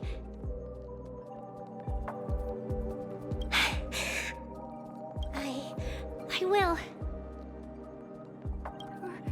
Really? I mean, really? I never said yes before because I thought you had no idea what I liked. But this gift made me realize you were actually paying attention all along, trying to learn everything about me. So wonderful! My wish has actually come true!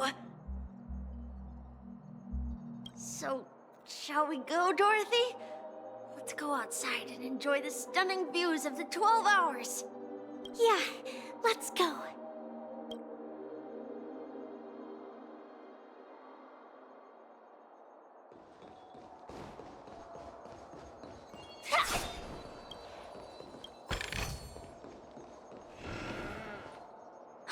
Hey, did you see that? The gray-haired one outside. Don't look around, just focus on your drink. Seriously, they look like a total lunatic. Is that him?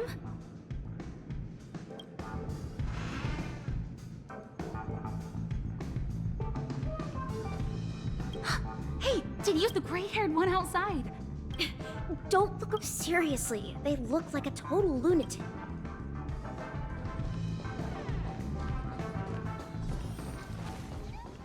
Chirp, chirp.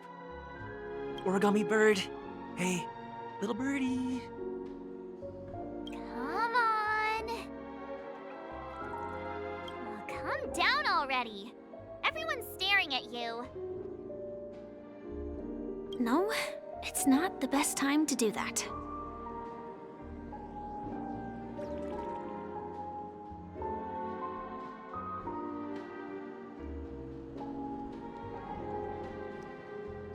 Sorry.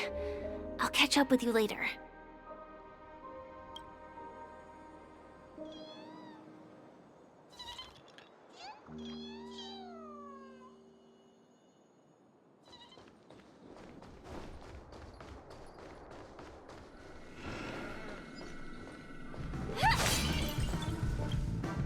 Yeah, you heard right. We've got him.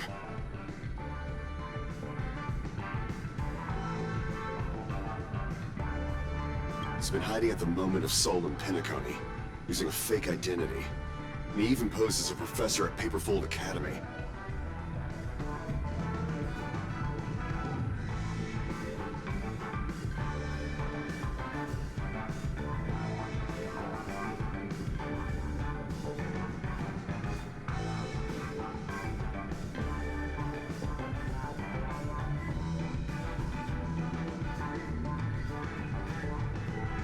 I've made a deal with the family. I'll leave the extradition-related paperwork to you. How'd I find him? Well, let's just say I had some help from an influential figure. Don't ask for the details. 22 years. Yeah. 22 years of chasing this guy all over the cosmos. You know, never thought it'd end up like this. Right here.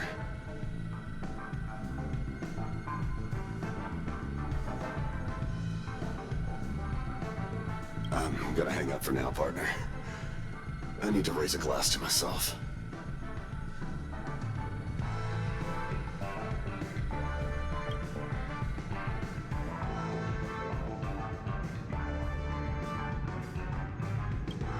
All of their wishes actually did come true. But I just don't understand. How did she do it? And what does pawn really mean? I should go back and ask.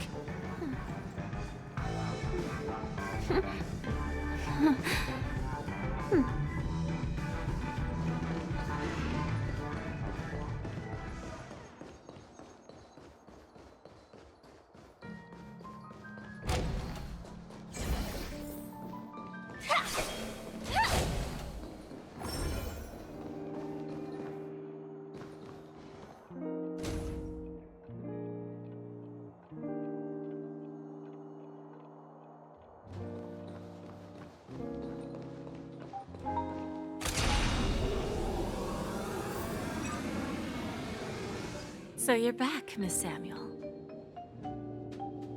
Yeah. I found those people. And it seems their wishes did come true after visiting the Bonajade Exchange. But I'm not sure what you want me to see. They all seem to be living fulfilled lives. Not so fast. This step was just to show you that the Bonajade Exchange is genuine. That I had the power to grant their wishes. And now, I'll tell you the price they paid.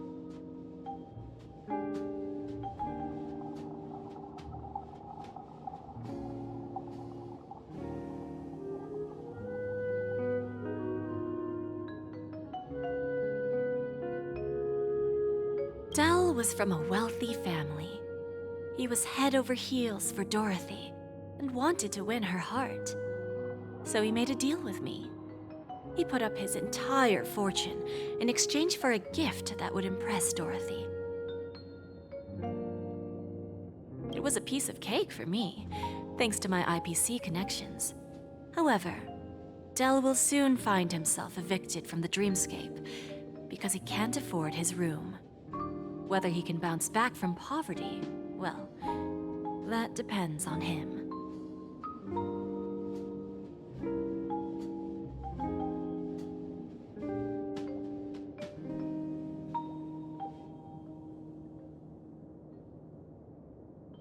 Let's just hope that necklace will keep the relationship from crumbling.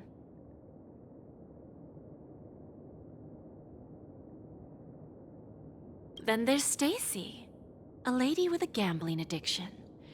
She wanted some serious luck, but she had nothing to offer, so I took something else instead.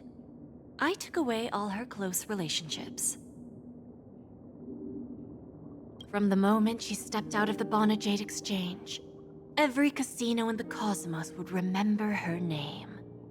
But her parents and siblings would sever ties with her, and it would be impossible for Stacy to make any real friends again. She will accrue a vast wealth due to her good luck, but she'll never be able to use it for the people who truly matter to her. As for Detective Walker, he spent 2 decades chasing down a wanted criminal for some heinous crime. But he never caught the guy. In his desperation, he came to me.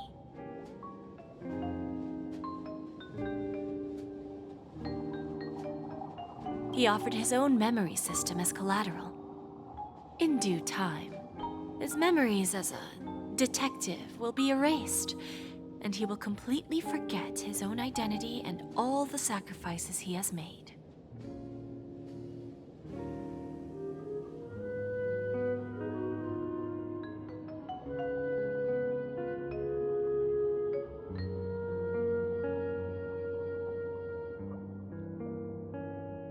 Interesting, don't you think?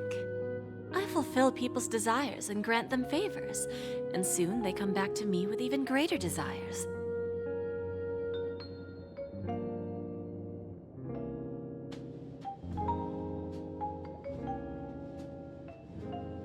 When people see others' desires get fulfilled, they develop their own desires. It seems like an endless cycle, but it does have a goal. In the end, I will get what I desire from this whirlpool. And patience happens to be one of my greatest strengths. So now, do you understand what you must give up, Miss Samuel? Or should I address you as AR-26710, a remnant of Glamoth's Iron Cavalry?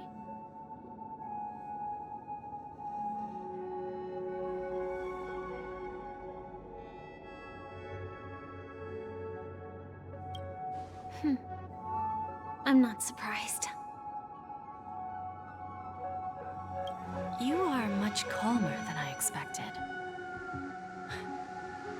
Entropy loss syndrome. Truly an unjust misfortune, isn't it?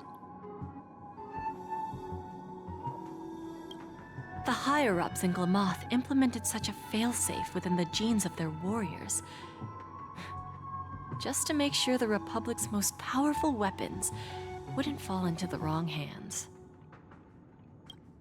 As for the price, those Iron Cavalries weren't exactly seen as regular, independent humans, so there wasn't really a price to be paid. However, you are different. You're now a Stellaron hunter, a living being named Firefly. Naturally, you want to continue your existence, but with the Firmament Front gone, the people who know the secret and can cure the disease are nowhere to be found.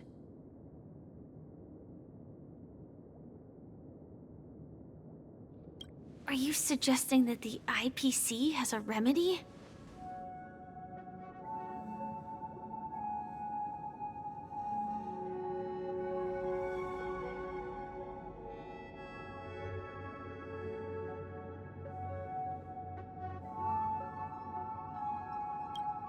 Well, there might be a silver lining. That's all I can say for now.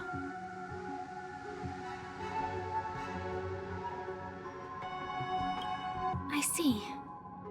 It's no wonder you said I can't provide anything of equal value. Because nothing I own holds any meaning. So, you're going to ask me to personally restrain my partners to ensure my own survival?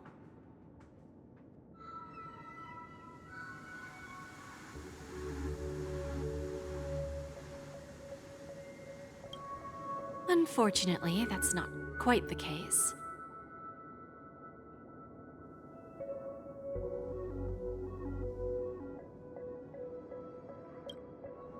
Partners. A nice way to put it. Now I'm even more curious about the Stellaron Hunters. Each of you has your own identity and a special bond with each other. It's strong and intimate, and yet it allows for independence.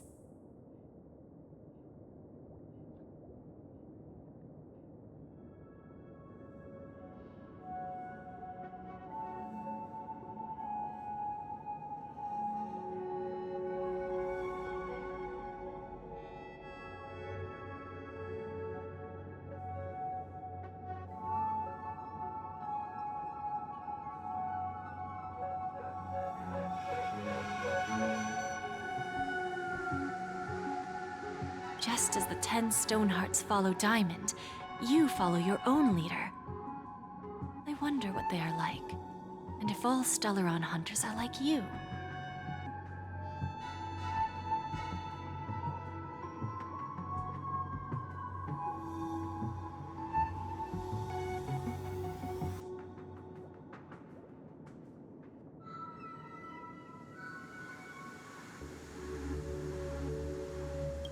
Traveling on the path of finality, but struggling against your destiny. Attempting to move in the opposite direction.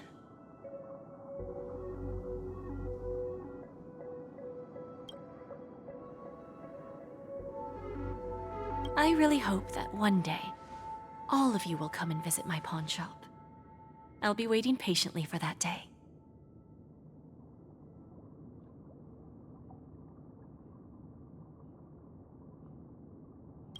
Can I see this as an invitation? From Diamond to the Stellaron Hunters while keeping the IPC in the dark? Consider it more of a personal offer from myself. It doesn't represent the IPC or the Strategic Investment Department. The Stellaron Hunters have interacted with the IPC, but not the 10 Stonehearts. Our paths have never crossed. As for your offer, I can pass it along to my partners. But I have a question. You know who I am. And you must know that my partner is keeping an eye on this room. If she wanted to, she could let the entirety of Pierpoint know about it within a few mere seconds.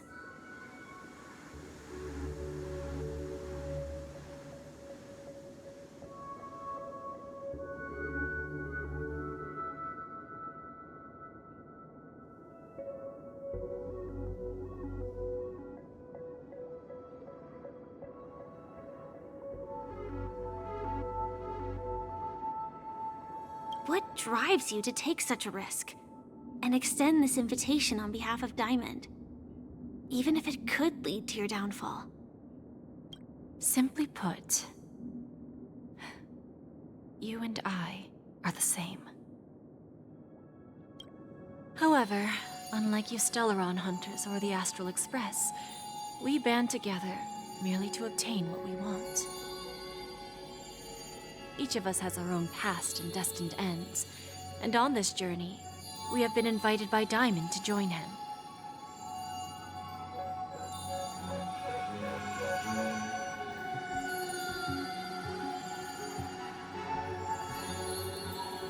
This journey could be either brief or long, as each of us carries a void in our hearts that can only be filled from the outside.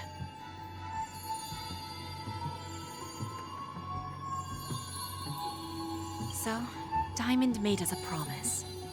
To divide the power of the Emanator of Preservation into 10 pieces, and give each of us a cornerstone to fill that void.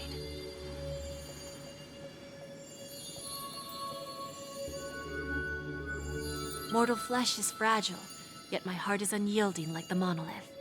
For without this resolve, the way of preservation would fade into oblivion. So, you understand?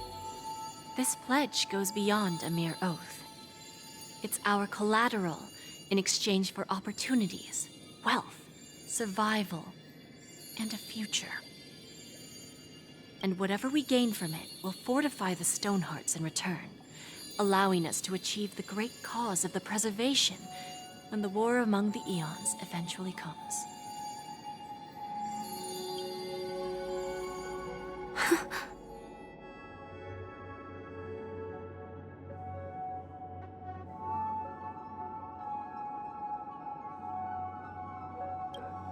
I understand.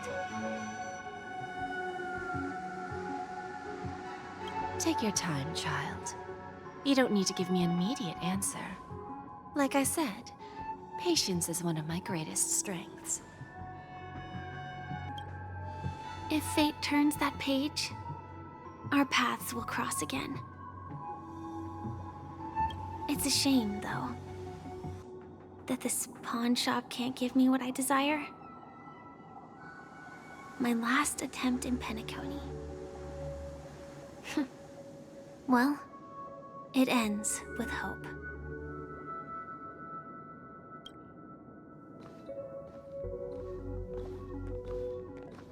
Lady Bonajade? I've come to deliver the collaterals promised.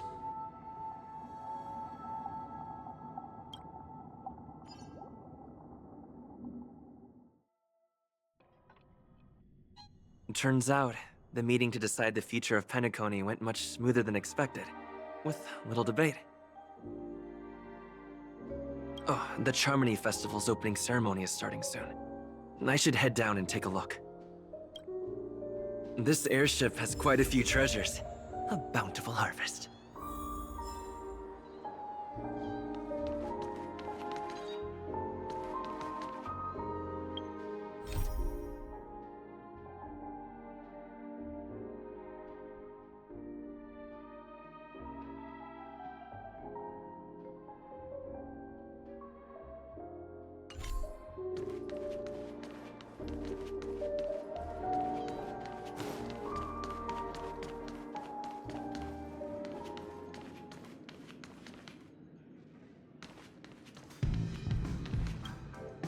Remember, I can take you out with just one shot whenever I choose. Oh, that'd be my honor. Don't worry, I hate cheating at the table. You better. Ah, look who's here. The great hero of the Astral Express. The most dazzling trailblazer in all of Peniconia. Oh, you're here too. Long time no see, friend.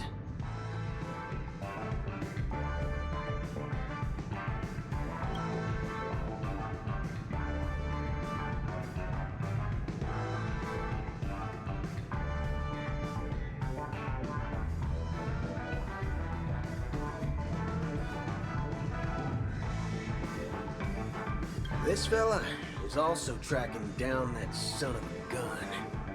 What's that saying again? The enemy of my enemy is my friend. Well, let's set aside those under-the-table dealings for now, partner. Don't want to spoil the festive mood of the Charmony Festival.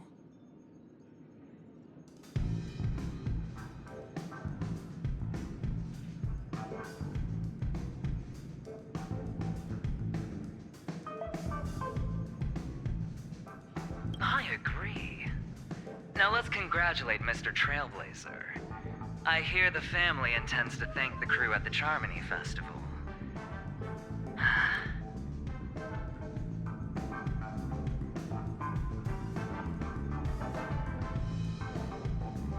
Oh, my My job was just to give the IPC an opening. Other things aside, I think I did a pretty good job at achieving this. While you were at Dreamflux Reef, we were actually close by. You wouldn't have been able to dig up so much dirty information without the help of a knowledgeable friend. But that emanator didn't pull any punches. My body couldn't hold out too long. Otherwise, this would have been settled in a much cleaner manner.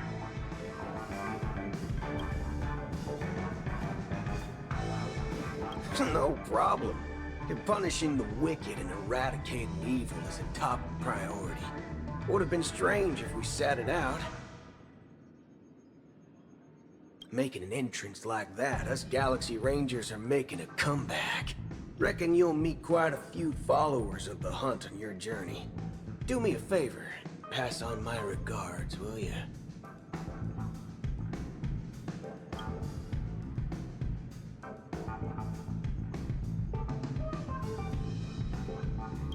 Forget it. I'm not one to beat around the bush. I've got a score to settle with a high-ranking executive fella named Oswaldo Schneider. And this flamboyant fella here can help me find him. The feud between the Marketing Development Department and the Strategic Investment Department is well known across the cosmos. But what I didn't expect was the involvement of the Galaxy Rangers in this feud.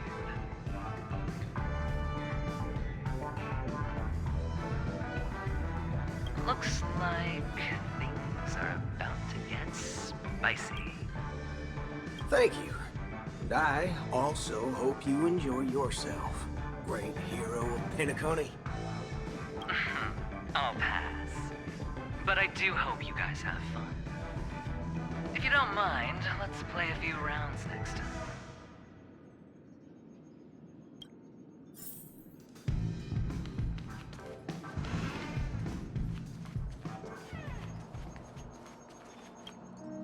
Ah, yes. I remember you. Your performance at Herta's space station was adequate, I suppose. No wonder that gambler likes you so much.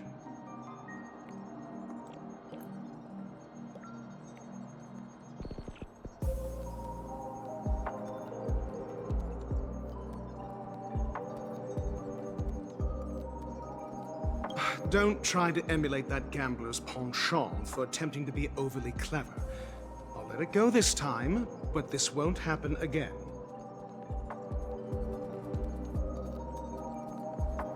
Very well. The Charmony Festival is about to commence soon. Take advantage of this unique opportunity. A blend of work and play is essential for superior knowledge absorption.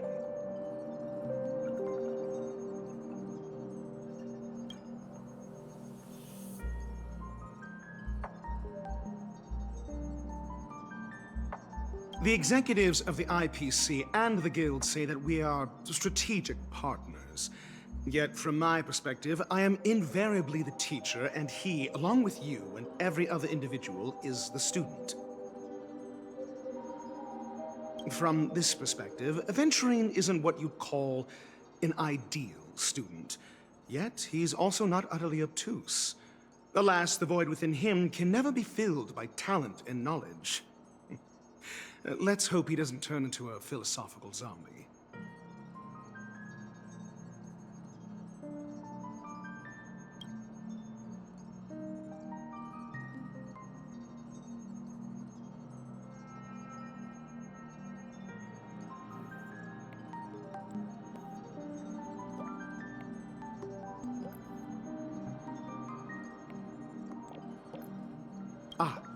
Saying such a thing merely indicates that you have not truly grasped the essence of learning.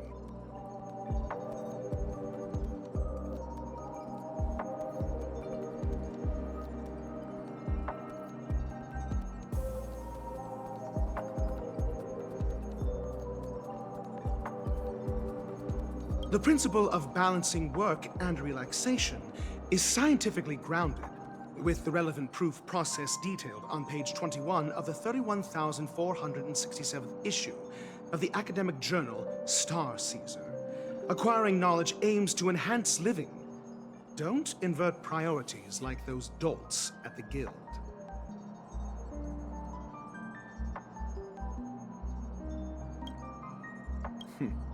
Then you'll excuse me.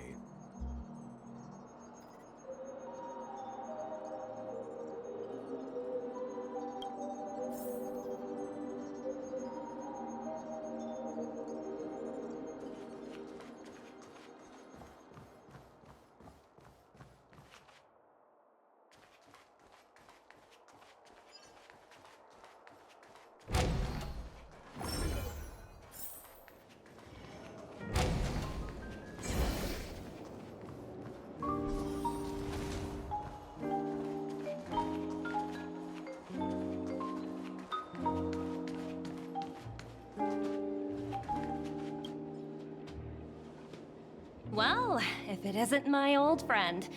It hasn't been long, and yet, here we are again. How are you?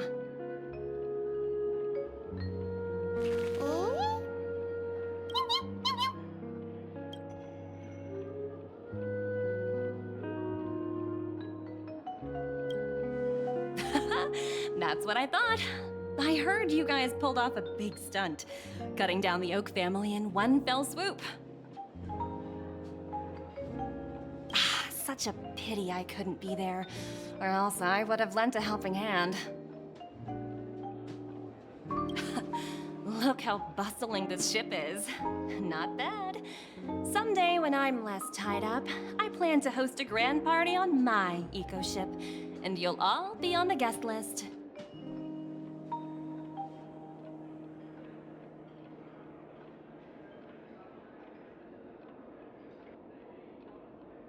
Transform? What are you saying? Oh, I understand now. You're referring to Aventurine's cornerstone, right? Sorry. Compared to him, my ability is not as visual.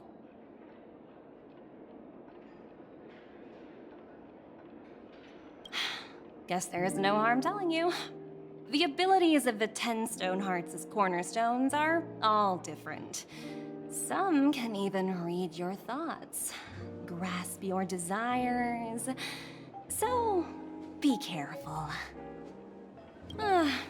Now that I think about it, it was good that Branya got there when she did in Bellabog. If she came any later, we probably wouldn't have ended up as friends.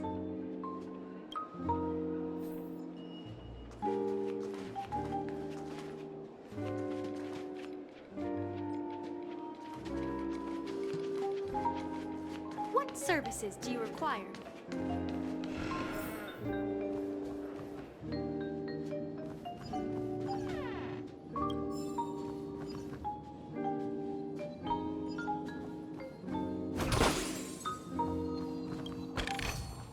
Is that all?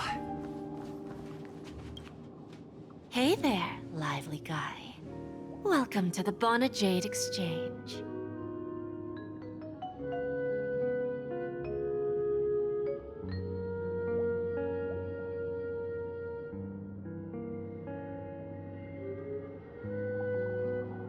What should I call you?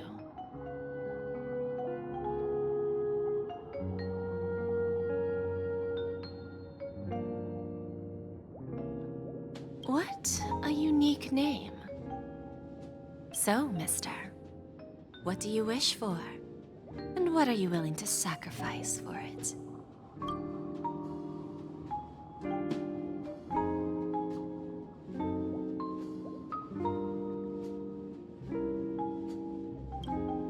Oh, this is your wish.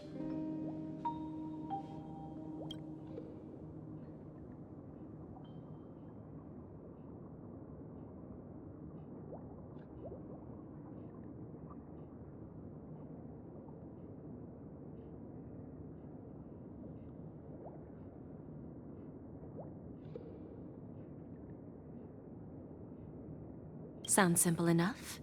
Very pragmatic. Then, let's discuss the cost.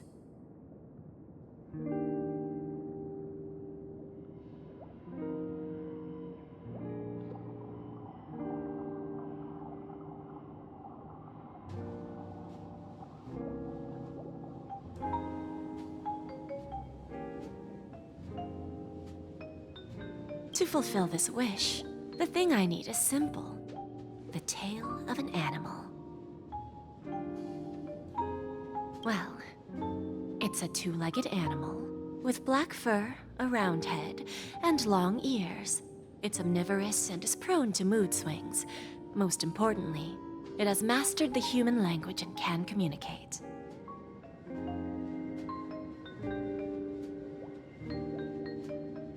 Bring its tail to me as collateral, and your dreams will come true.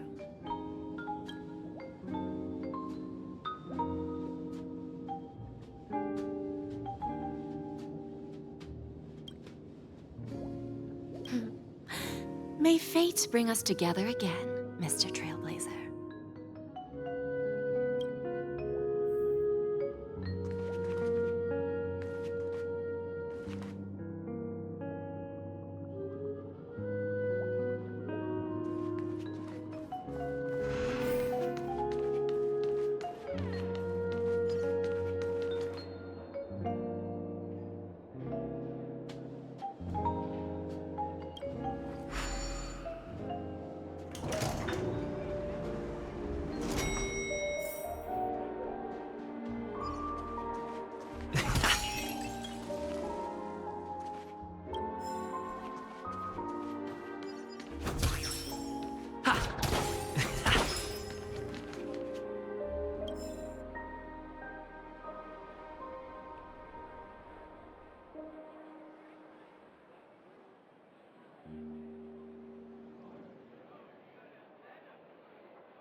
The festival hasn't started. Let's take a quick break.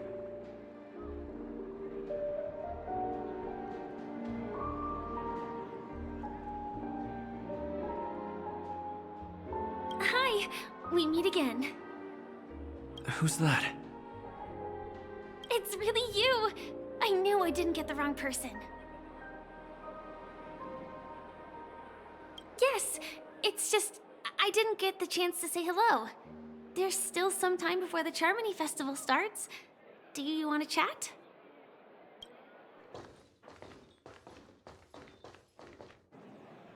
Two murder cases, a showdown with the IPC's ambassadors, the legacy of the Nameless, and a remnant of the Order who wishes to replace an Eon-created paradise with a dream.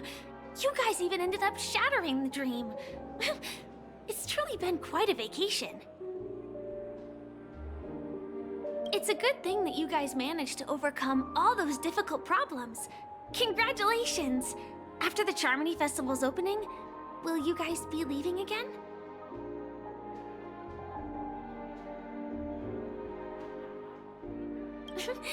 There will always be somewhere. After all, you guys are on the path of the Trailblaze. Before joining the Stellaron Hunters, Elio told me that this journey will tell me how to live on. That's all he said. As for the rest, it's up to me to find out.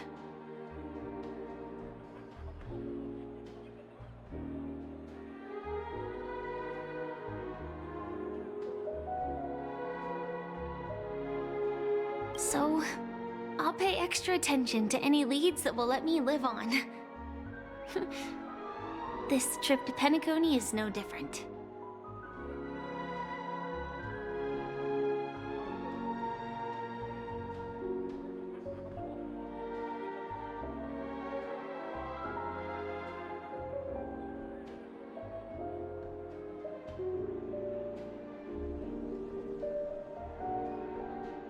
Yes. Initially, I thought the answer might lie with the riddle of the Watchmaker. I was looking in the wrong place. But I did read. Do you know Miss Jade from the IPC's Strategic Investment Department? Bonajade Exchange belongs to her. She told me her price, but...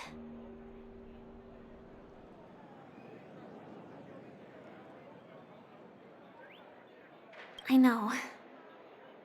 But what she wanted wasn't my answer either.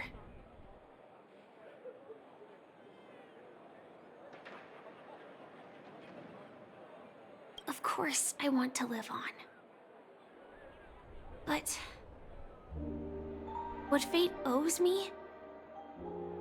I want it paid back, not passed on. No one else should be involved because this is a grudge between me and fate. Speaking of which, actually, I feel that I still owe you a formal apology for that matter with the performer of the Iris family. Even the smallest of lies can turn into a betrayal as sharp as a blade. I'm sorry.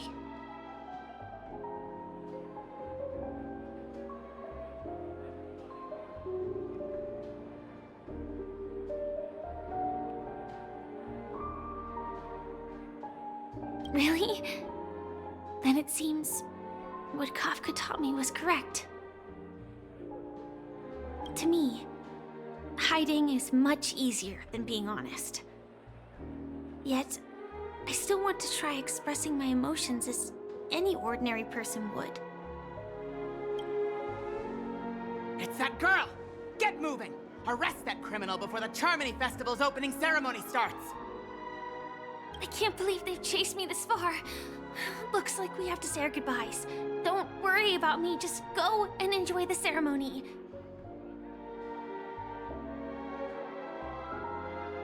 The script hasn't reached its end yet. We will meet again.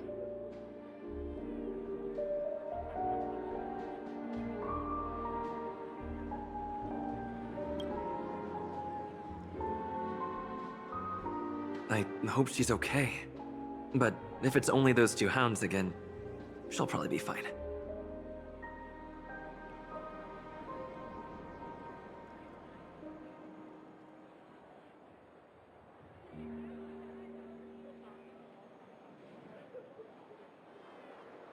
I'll send a message later to check in on her. Let's go attend the Charmony Festival first.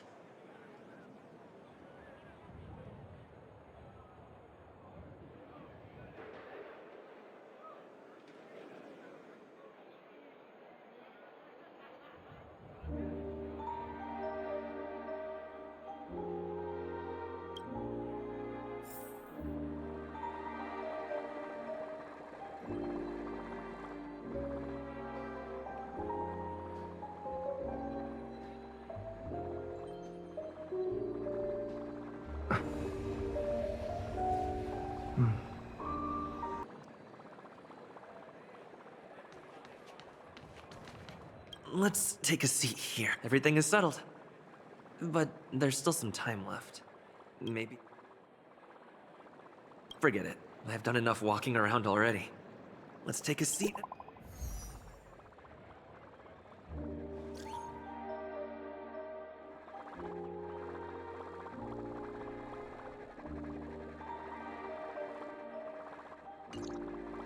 Looks like I don't have to worry about her. Let's wait for the opening ceremony to start.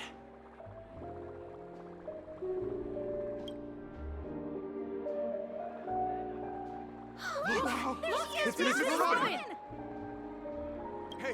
Hey, Miss Robin! Hey, Miss Robin! Over here, Miss Robin! Miss Robin! Miss Robin! Miss Robin! Mary is family! Miss Robin! Miss Glory to the family!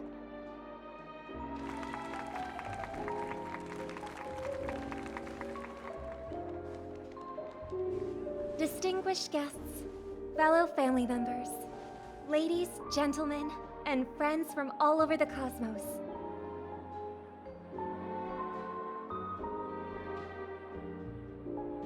It's a pleasure to join you all in celebrating the grandest ceremony of the Amber Era, the Charmony Festival.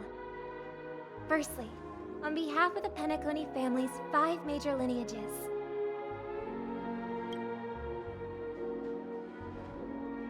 and on behalf of myself, I'd like to extend a warm welcome to all our guests.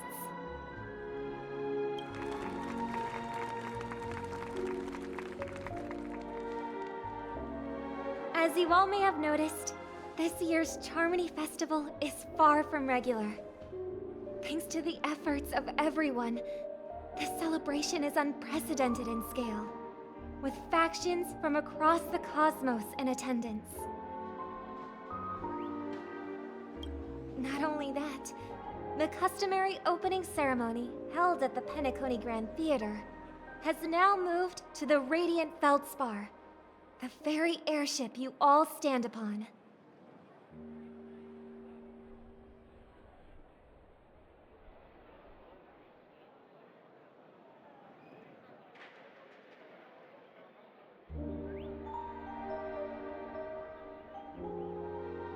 We invite you to express your warmest applause and deepest appreciation for Oti Alfalfa, head of the Alfalfa family, for his selfless devotion to the Harmony's cause.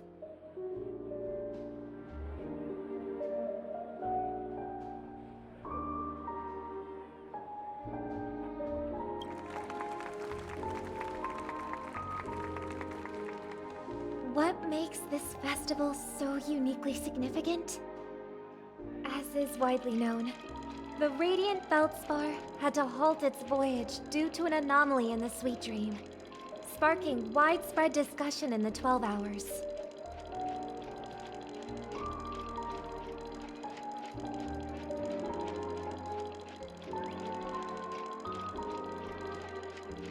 Thanks to the hard work of Penaconia's internal and external factions, we've finally gotten the Dreamscape back on track, just in time for the Charmony Festival.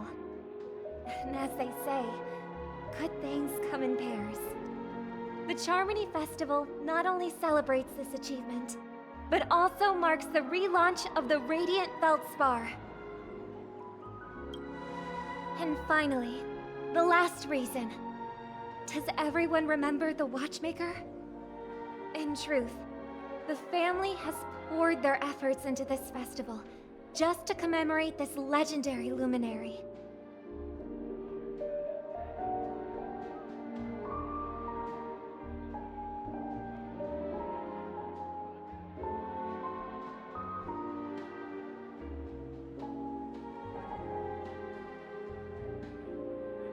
The father of Peniconia, Mikhail Char Legwork, one of the legendary Nameless who laid the foundations of Peniconia.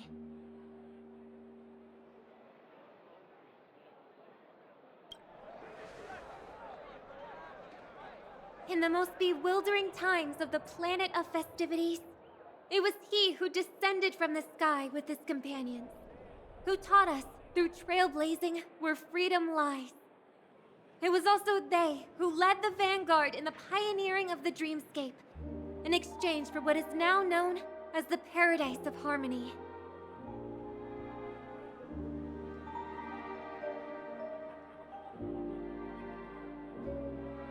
It can be said that Penaconia's splendid success today is deeply rooted in the trailblazing ethos the Watchmaker planted within us. Only by honoring this trailblazing spirit can we fulfill our mission and spread harmony to a broader audience. Aw, that's so nice of her. She's talking about us.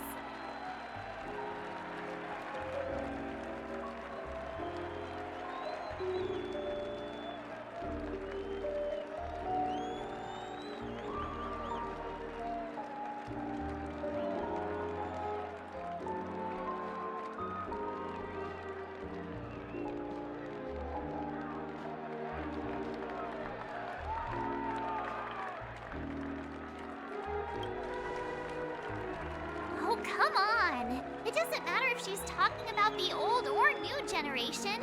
We're all still part of the Astral Express family. And now, the sweet dream is back on track. All thanks to the Trailblaze, of course. If it weren't for everyone on the Astral Express, we wouldn't be able to successfully host this Charmony Festival.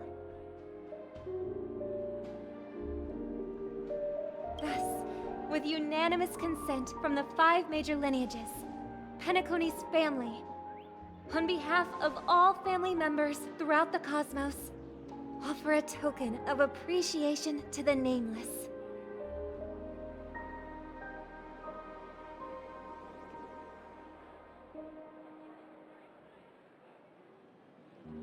Oh, I wonder if it's gonna be a big one.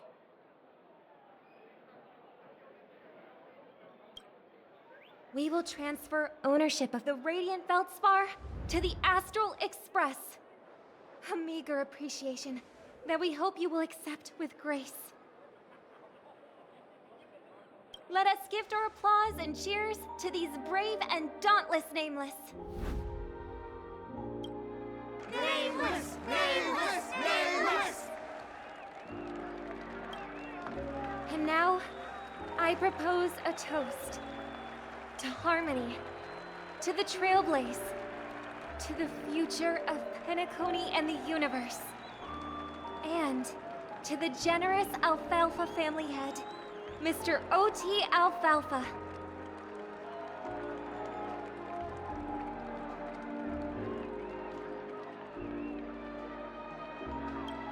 Cheers!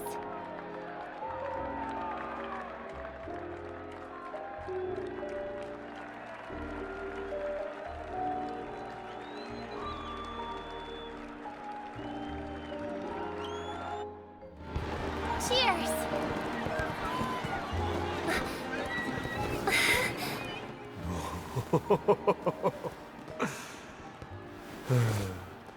To make a decision like that. This little bird is no less capable than her brother. All's well, all's well. Right. But have you forgotten someone, my gray-haired friend? I put a bomb on this ship. You have 10 minutes to find it. Better hurry. When did this get shoved into my hands? There are still so many bombs. Now's not the time for plot twists. I can't handle this alone. Time to create a group and inform everyone.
All set.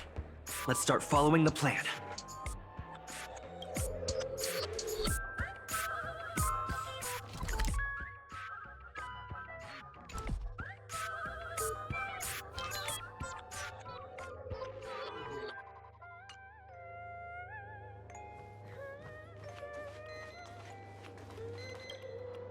You finally arrived, oh great gray-haired little one. I'm the constable around these parts, and right now, I'm posing as a bomb.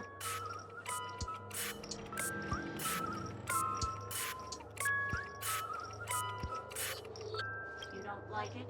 Fine. I'm now the bomb demon then. Satisfied? If not, you'll just have to make do. Alright, now that you've found me, it's my turn to complete my mission.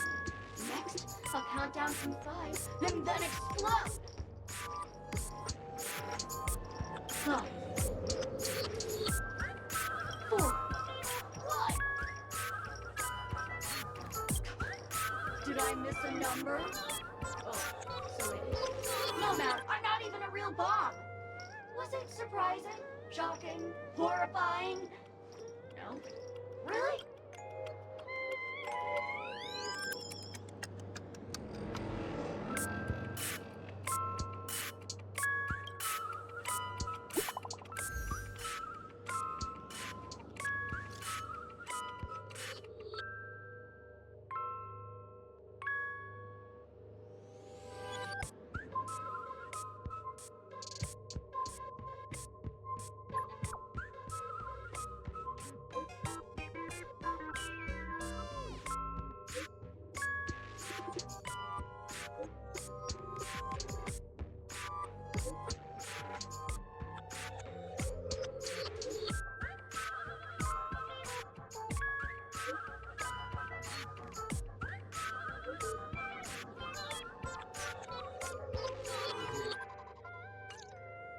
At least I made some progress.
We meet again. I am Penaconia's famed detective. Got yourself into a pickle? I'm more than happy to help. But unfortunately, I'm preoccupied with a couple of unsolved cases. So, you'll have to wait your turn.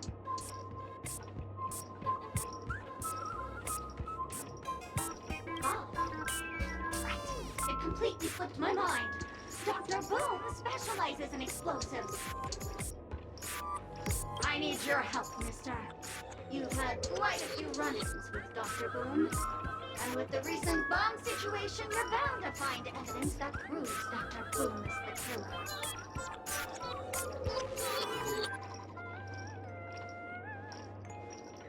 The first case is the Soul Glad Factory arson case. We found a hammer, a doll, and half a liter of unidentified fluid at the scene of the crime. Our forensics results showed it's a red herring. The second case is the Blue Hour auction robbery. A gang of masked thugs broke in, stole a fragment of the Astral Express, and left behind a large hammer, a doll, and a half-dead red herring at the scene. Those are all the details. The way I see it, there must be a link between these two cases that will be key to exposing Dr. Boom.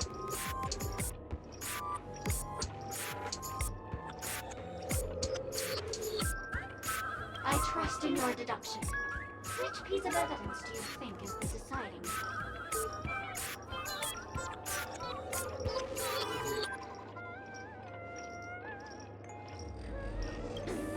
Wrong answer! A red herring is a fake clue to misdirect. It's not meant to be evidence. Oh, gray hair. It's been so long, but you haven't changed at all. I'm sorely disappointed. But, seeing as you've put in so much effort, I'll throw you a bone. The bomb's not here. This is only a prank I've craftily set up. Hurry, time's running out. You'd better find that real bomb quickly.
Hello, lovely actor. You can call me the Director Doll. I often use this name in film credits.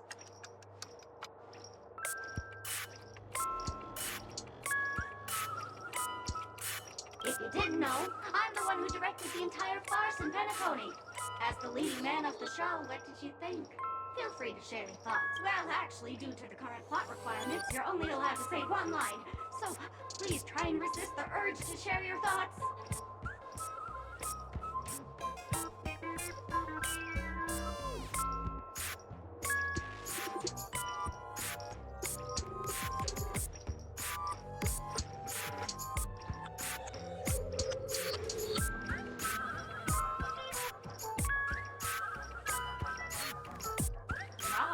Who's that? Since you're done asking questions and I'm done answering, according to the script, I must reveal to you the fact that there's no bomb here at all, thus causing you to want to kick yourself for spending this whole time listening to me prattling on, after which we will part ways. But don't fret, I've also prepared a gift for you. A dream bubble that has the thrilling life and death moments I shared with the beautiful memo keeper. If you haven't seen it yet, you should hurry up and look for Dr. Edward.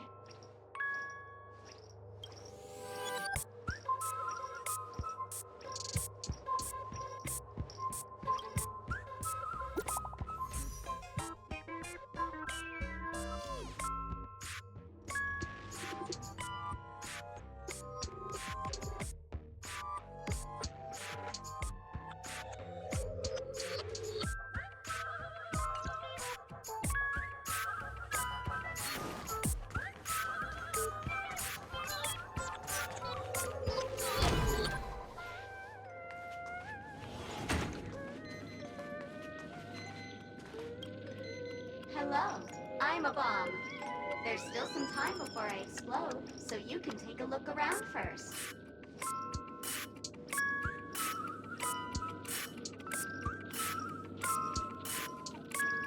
We do not have this function called wait around, but it's no problem.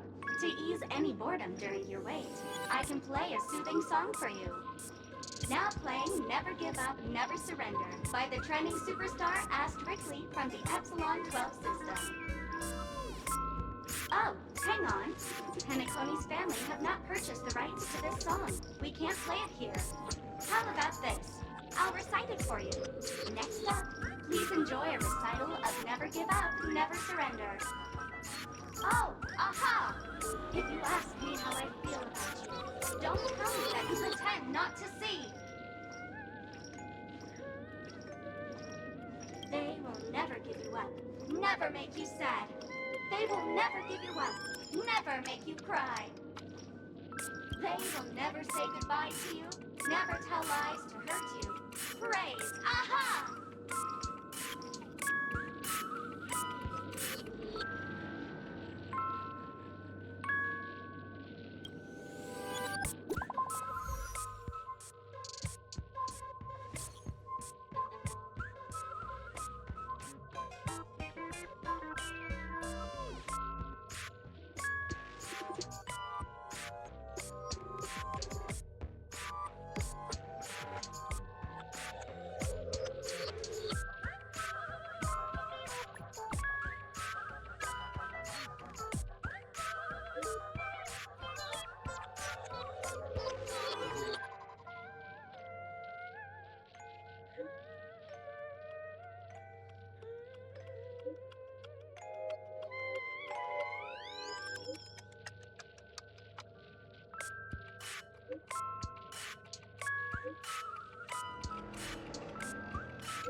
Not much time left.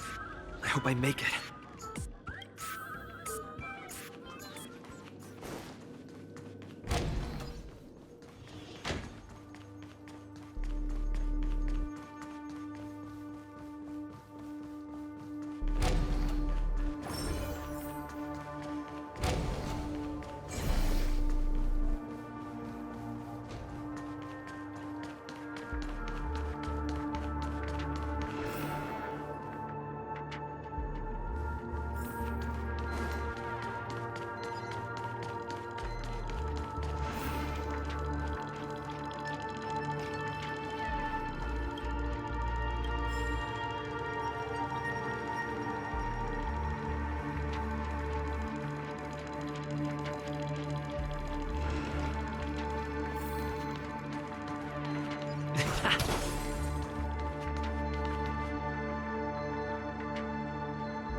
Enjoying Penaconi's consumer-friendly sugar-coated cannonballs.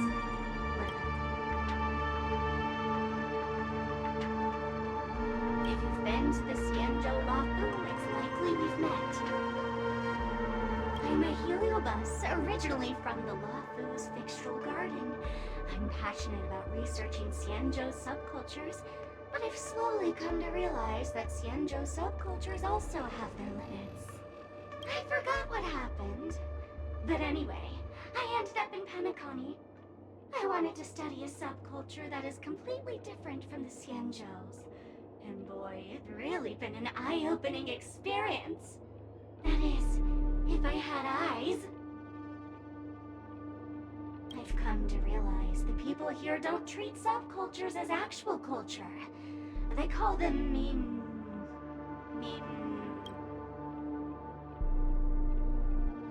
Yasmin, that's it. They even have forms. I'm good friends with a meme with sharp teeth and claws. It's very interested in the Xianzhou videotoran culture. I gave it a Xianzhou name, and it was delighted.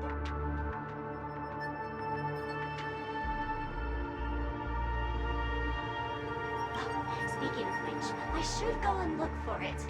Maybe the monster has an explosive temper, and it's never... I hope you can find the real sugar-coated cannonball, I mean bomb.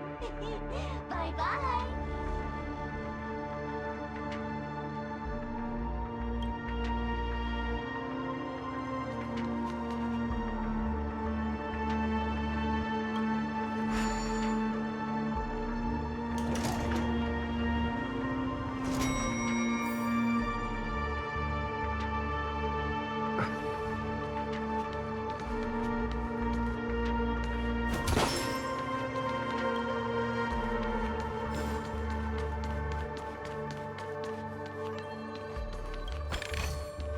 Is that all?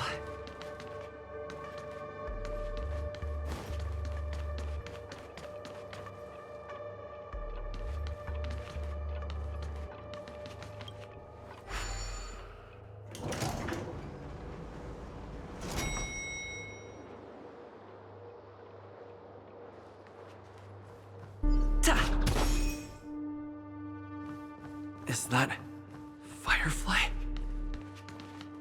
28 minutes, 46 seconds. 28 minutes, 45 seconds.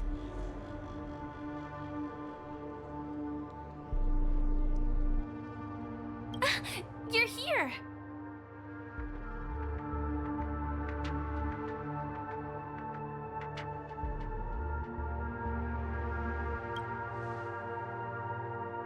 Looks like she also sent you a message. Since you're here, I'll just keep it short. Just over half an hour ago, I received a message from an unknown sender and rushed here as soon as I could. 27 minutes, 52 seconds. 27 minutes, 51 seconds. The Sweet Dream has lost the protection of the Order. If it were to blow up here, the consequences would be unfathomable. I've scrutinized it for a long time, but the bomb's design is incredibly unique, as if it's been locked by some mysterious path force. Apart from its creator, I fear no one knows how to deactivate it.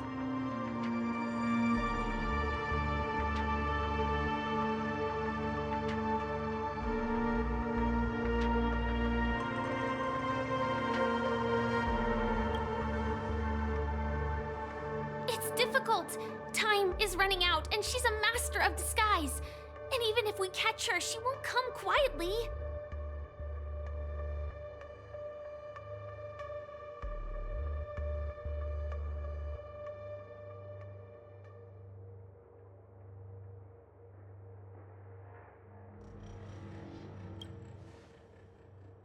You mean the Watchmaker's guests? That's a pity. Based on my experience, I don't think any of them can turn the tide on this situation. The Memo Keeper may be able to teleport the bomb to a deserted location, but... I have found a note inside the doll.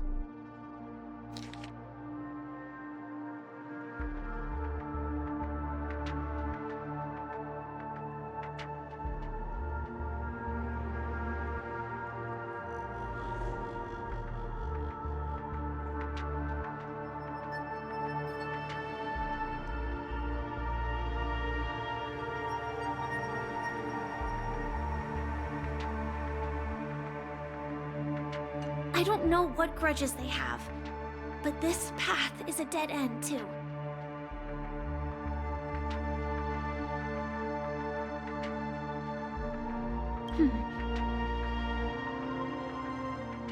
Actually, there might be another way. Do you still remember? The script said that I will experience death 3 times in the Land of Dreams. I think this moment heralds the 3rd time.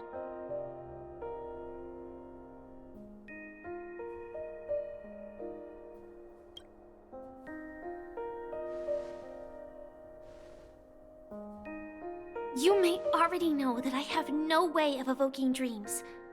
I employ a Stellaron Hunter's special method in order to enter dreams instead. This allows me to perform feats that typical dream chasers can't. As long as I can bear the pain of the Memoria pressure, I'll be able to dive into the primal memory zone beyond the dream and extend a lifeline to the Radiant Feldspar. I will take this bomb into the depths of the dreamscape, as deep as possible where there are no living souls around. That way, at least no one will get hurt.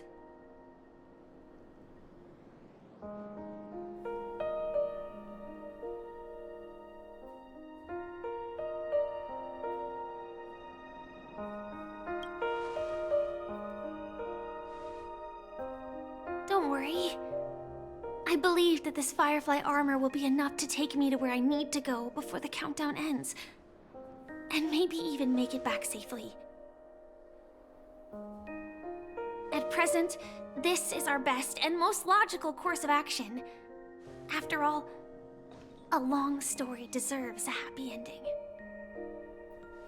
I have some words to share with you, though they were spoken to me by Miss Acheron. She said that the so-called impossible is merely something that is yet to happen. At the moment, there are so many things that seem impossible, but are they really never going to happen? Maybe it's just that the moment to disprove these impossibilities hasn't arrived yet. Whether it be a literal ending, suffering akin to death, or a harrowing deathscape. Before the appointed destination arrives, they are all the same. Yet I can still make myriad choices. I also firmly believe that when that moment arrives for us to make a choice, the answer to our end will already be within our hearts. It is not destiny that shapes us, but we who shape destiny. The Astral Express and the Stellaron Hunters are like light and shadow. We walk on different paths, intertwined, moving forward and growing together. Maybe the end is predestined, but it is not today. Since things are going too well, let's speed up the countdown. Human life is short, just like fireflies to a flame. So if you have an answer in your heart, always remember, don't leave with any regrets. We have this right, don't we?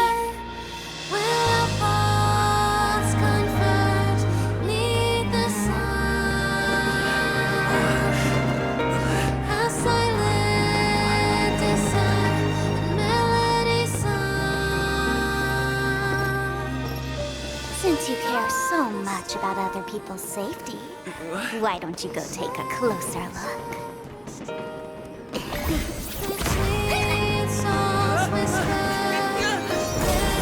You see, everything is possible in this land of dreams. We each came here with our own goals and realized them in unimaginable ways. Regardless if the result was a sweet illusion or a bitter reality. It was an answer we longed for, day and night. So, why do people choose to slumber? I think it's as you said. Because in the end, we will wake up from our dreams.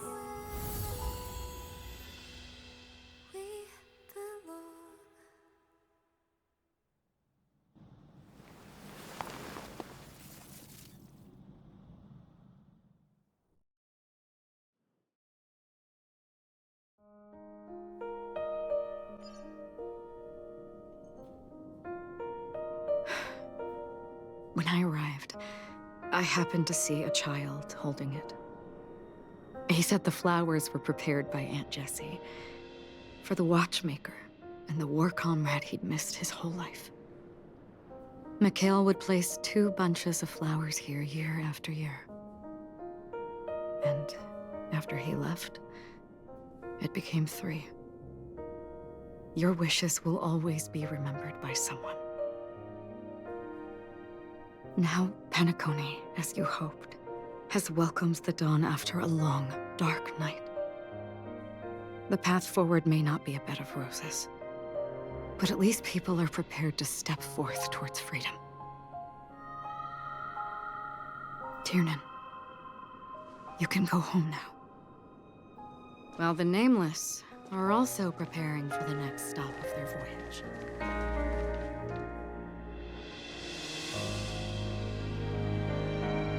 But before leaving, we still have one last thing to do.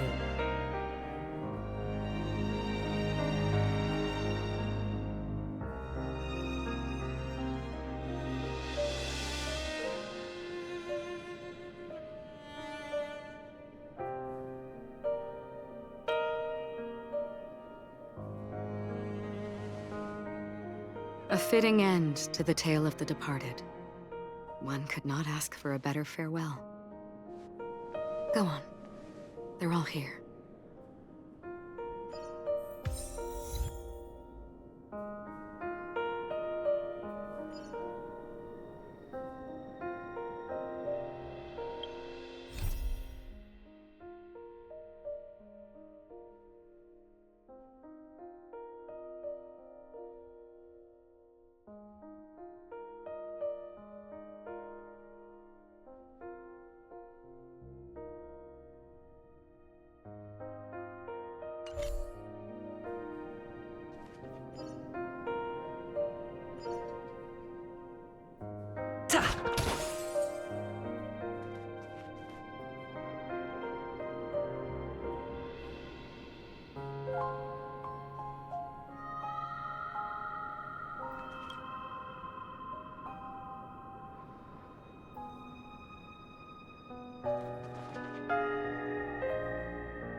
Honestly, when I heard the conductor's request, I was pretty surprised.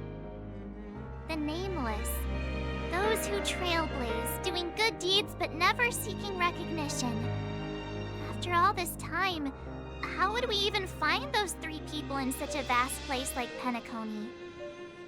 But it seems, in the land of the dreams, anything is indeed possible. History may not remember the names of the dead, but the stars will attest to their journeys. The first glimmer of light in the prolonged night often illuminates little, as it is fleeting in the darkness too vast. But because of this, people will remember. As long as something shines in the night sky, then when the first star falls, countless more will follow, streaking across the horizon.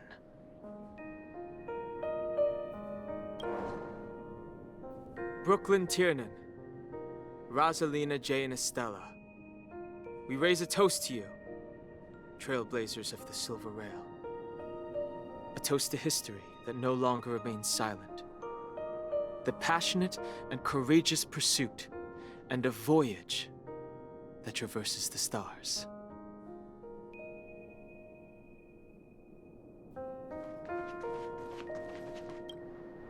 That statue. It wasn't here last time. Looks like this is the last riddle that Mr. Gallagher left for us. In the end, we still failed to figure out his true identity, or if he was even a living person. What should I say? I mean, this guy is definitely a history fictionologist, all right. I'm suddenly reminded of the time at the theme park when he said he was only 13 years old. Could that have meant something too? Either way, he's an enigmatic character for sure. At least our journey together in Peniconia was real enough.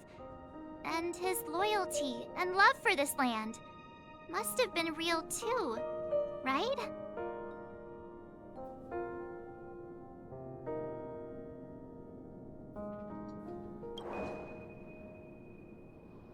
Gallagher, we raise a toast to you, the slumbering hound. To the festival's invitation, to all lies and the singular truth. If we ever meet again, Please don't talk in riddles.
Is the Astro Express ready to depart Peniconia? Apologies, Mr. Mika, that we are only now bidding you farewell. Oh, that's all right. You've all done so much for the Watchmaker, and we are forever indebted. Allow me, as the representative of Dreamflux Reef, to make another toast to all the nameless. What will the people of Dreamflux Reef do now? Many will continue to live here. Those accustomed to being awake will mostly have a hard time getting used to a life of darkness with their eyes closed. Though the order has faded, there must be someone to watch over this primal memory zone. Penaconia's nights are long, and there are many who are still far from a good night's sleep. As for the sweet dream over there, we're still managing without it, aren't we?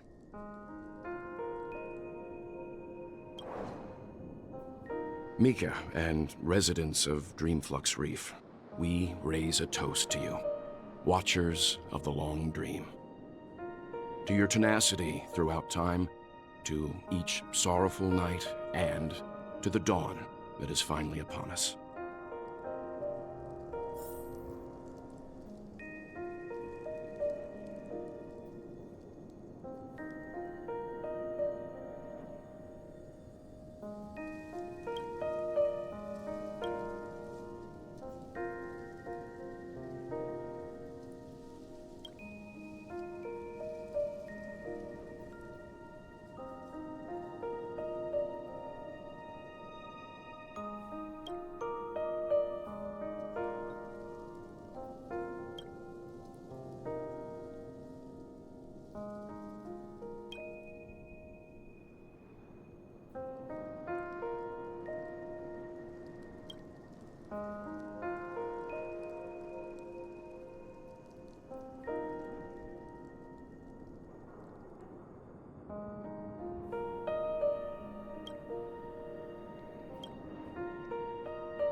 In the end, we still came full circle.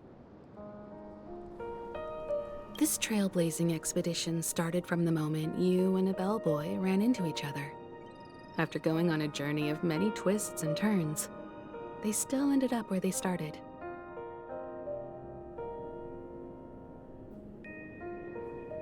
Just like a clock's hands that turn round and round, the start and end of each day will always land on 12 o'clock, the advent of time moving forward.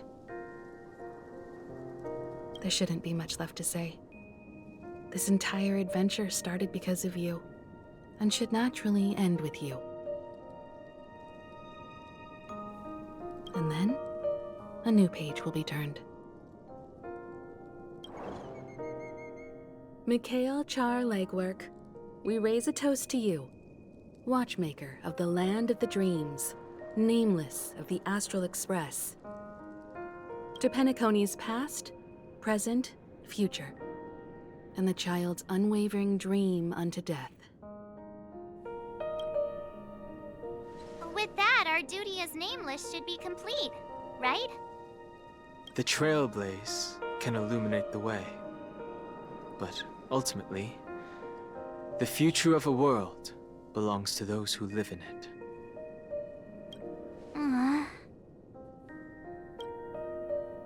I still feel that Mr. Mikhail must have really wanted to witness this day himself.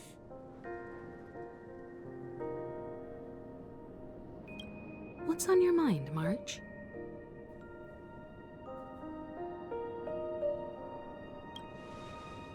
Just a strange feeling. I had it a few stops ago, but it's super strong this time. Why not talk about it? Maybe everyone's thinking the same thing.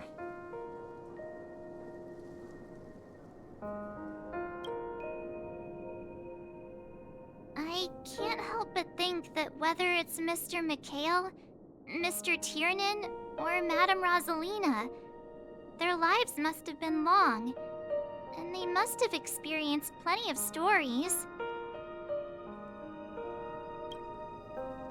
They were also young once, stumbling and bumbling around just like us, getting into scraps and mischief, that sort of stuff.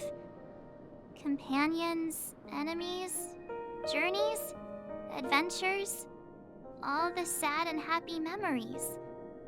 The everyday that we're used to. They've lived through them too.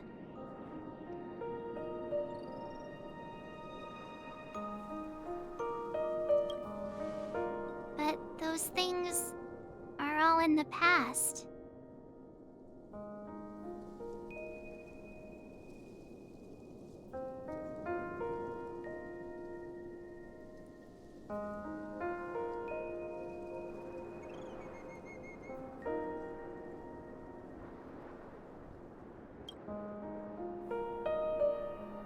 Yeah, maybe that's the precise thing I can't let go of.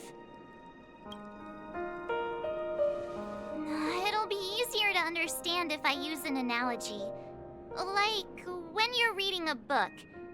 If one of its characters keeps running into obstacles and experiences an ending full of regrets, we're bound to feel a bit mixed about it, right?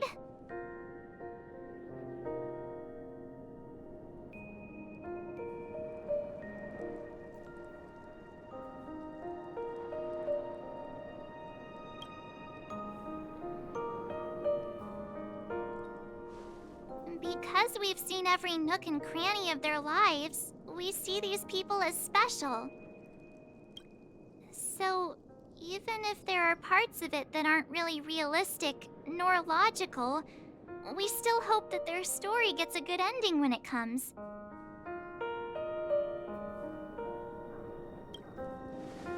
But what if they and we aren't really that special? When Mr. Mikhail sat in this chair, waiting for the Astral Express to arrive every day, what was he thinking? And if, at the end of his life, he could still firmly had no regrets.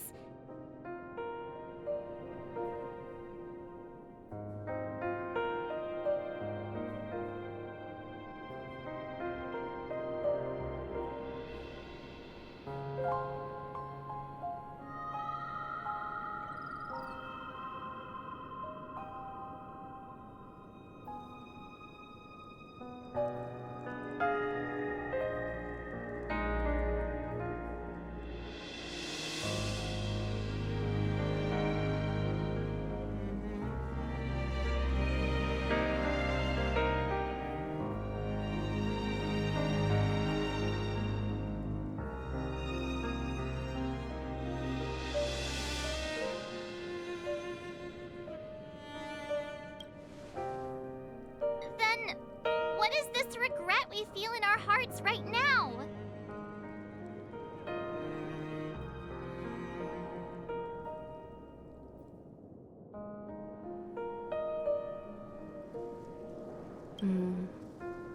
I think each and every one of us is searching for the answer to this very question. The universe is vast, and our lives are but specks. The trailblaze never ends, but against the backdrop of the cosmos, the average person's lifelong journey is merely a short stretch. But it is in this minuscule distance that paths cross and countless worlds connect. The universe may not remember every person who leaves a tie along the silver rail, but we will. As long as we remember, their stories will never end. And what Mr. McHale has left for us is his answer to this very question. It may not be perfect, but it left a smile on this storied, jaded old Nameless's face at the end of his life.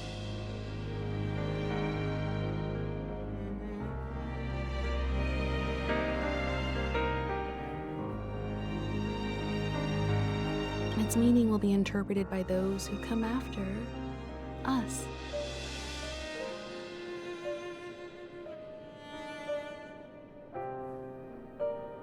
It's not the answer that's important, but what we can learn from others' answers, right? This is what trailblazing is. Sure. I'm really sorry for bringing down the vibe. Quick, Don Hung, tell us a dad joke to lighten the mood.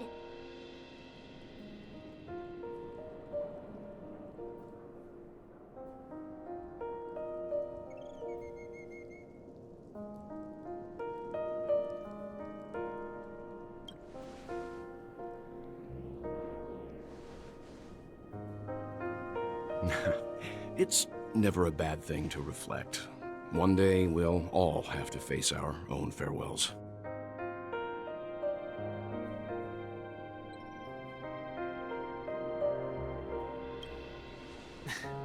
But before that, we still have a long way ahead of us together. So the most important thing right now is to tell the conductor what we saw in Peniconia. Then prepare ourselves for our next trailblazing destination.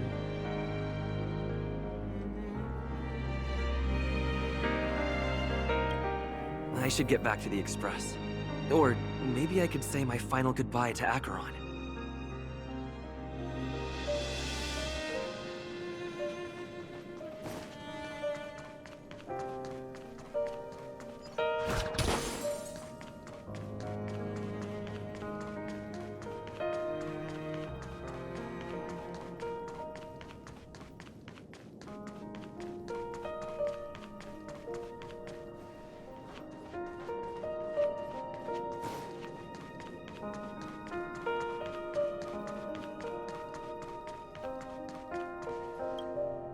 Do you still remember when we first arrived in Peniconia? Who would have thought our paths would cross in such a way?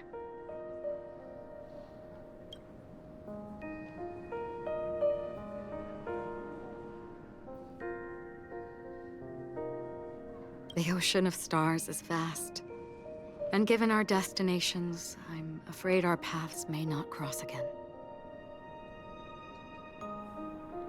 But the trailblazing expedition ahead is always full of unknowns, and my blade is sharp enough to sever fate. As long as we maintain our original resolve, I believe there will come a day where we will meet again.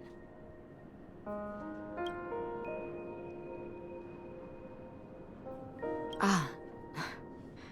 In that case, I must apologize for my rudeness. Do you remember when we first met? I once said you reminded me of an acquaintance.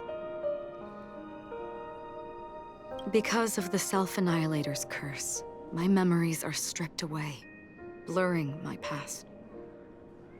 And after our journey together, what I originally thought were familiar feelings were merely illusions.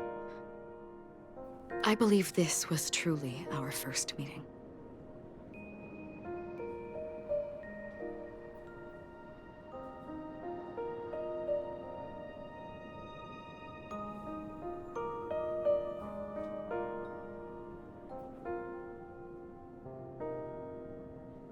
What do you mean? It's improbable that you've crossed paths with my past self. What I mean is, there is nothing left to retrace there. Only nihility.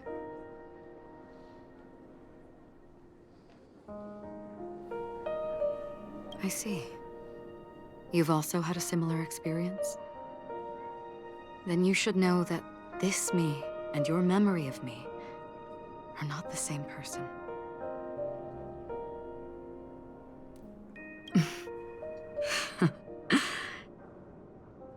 Long ago, I too was like you, with irreplaceable companions.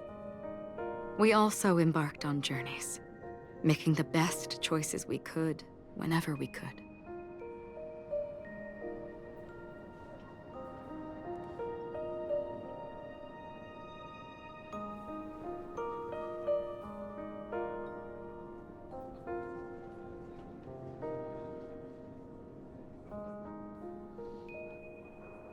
Unfortunately, we didn't achieve the outcome we wanted. But moments like this make me feel like they never even left. In this universe, there exist countless worlds that are similar yet different, and countless people who are alike yet distinct.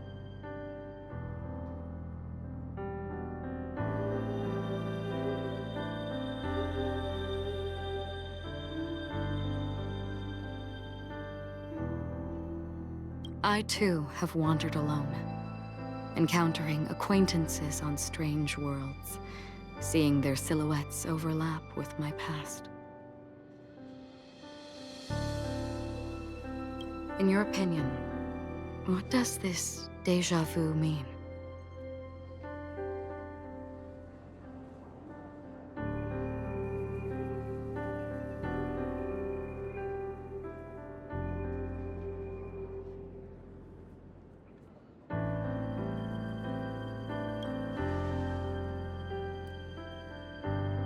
Attachment, desire, longing. They may all be right, but they are all incomplete. I believe it's not something external, but something that originates within us. An emotion that traverses time from a certain moment of our past to reach us.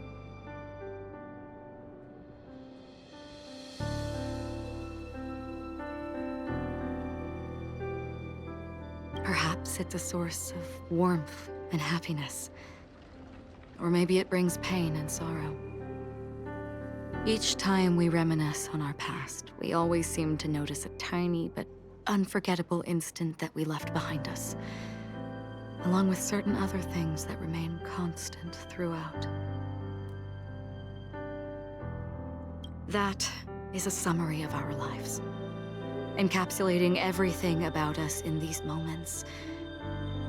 Proof of our shared path.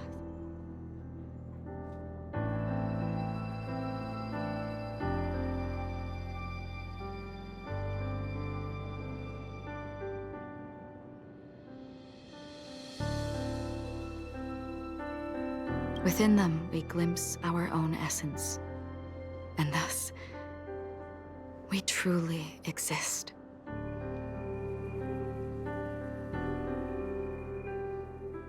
Just like everyone in this story, hurtling onwards along the path of destiny with passion and courage for the things that breathe meaning into their lives.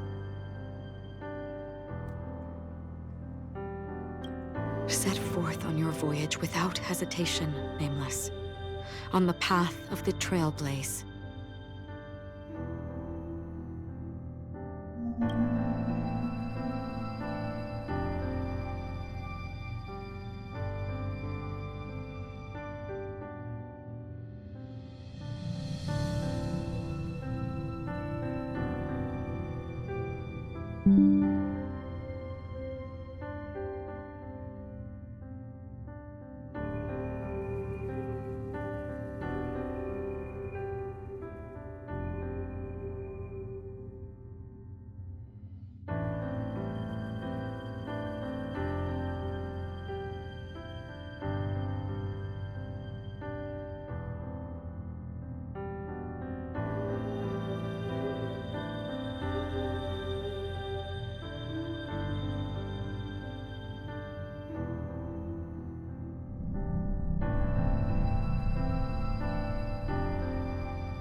Even if the ending has been predetermined, that's fine.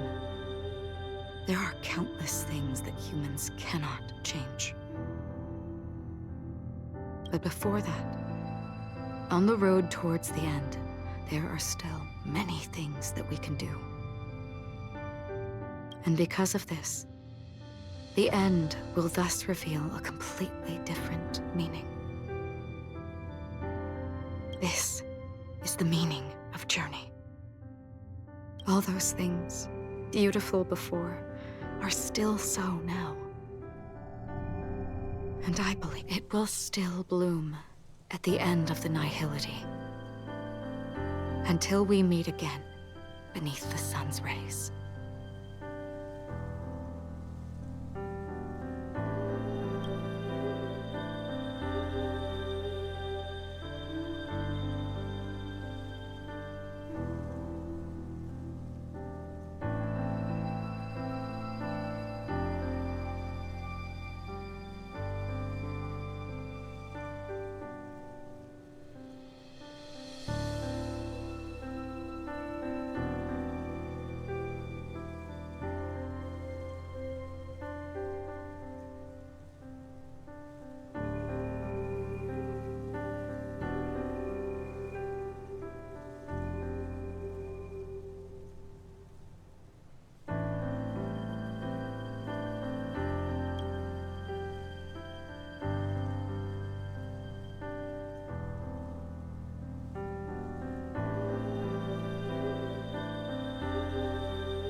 There.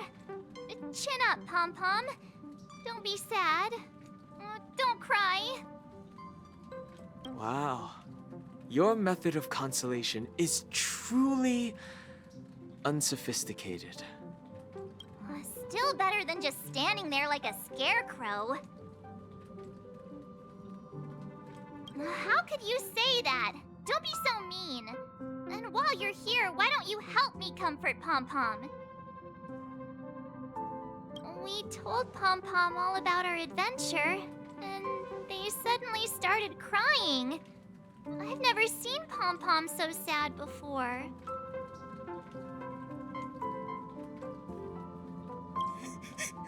The conductor never cries.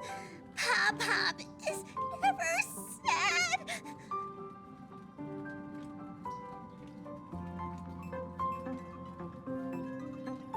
Pom Pom is just angry. Yeah, angry.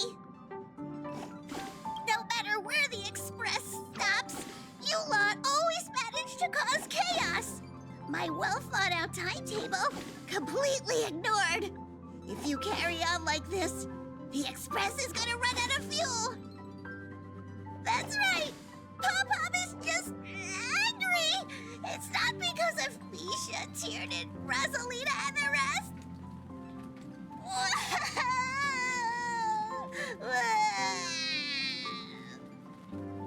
It's okay. Oh, Pom Pom, just let it all out.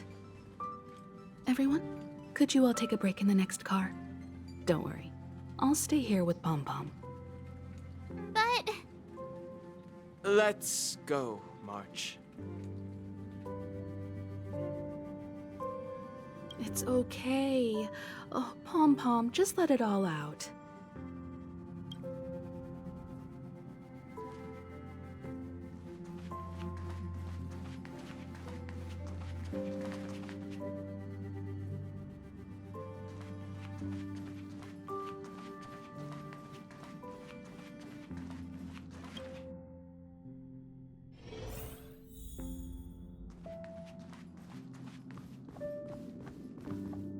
I never expected Pom Pom would be so distraught. Those three nameless must have meant a lot to Pom Pom. No one knows exactly when Pom Pom boarded the Express, but one can surmise that their journey has been filled with many hellos and goodbyes. Probably more than we can imagine. The fact that they're crying so hard is probably a good sign. It proves that Pom Pom's emotions haven't become dulled by the grind of time. They still deeply cherish every nameless who has boarded the Express and value every journey shared with them. Leave it to Himiko. When it comes to comforting, there's no one better on the Express. Well, they were a little emotional at the time, but I'm afraid that's not out of the question. Since you joined us, the Express has stayed longer than anticipated at every stop along the way. And to ensure that everyone always makes it back on board, Pom Pom has had no choice but to delay the warp jump schedule. I see. No wonder I can regularly hear Pom Pom pacing anxiously up and down the corridor. Turns out Pom Pom's been silently putting in a lot of work for us. Wow. Different from typical vehicles, the Astral Express converts every trailblaze into the energy it needs to run. Ideally, as long as trailblazing expeditions continue without interruption, the Express will receive a constant flow of energy, much like a perpetual motion machine. But because of our previous encounters, fuel is being used up much faster than expected. We can probably only pull off 2 more warp jumps at most. Only 2 more? Isn't that super risky? Oh, I don't want to become an ice cube floating around in space again.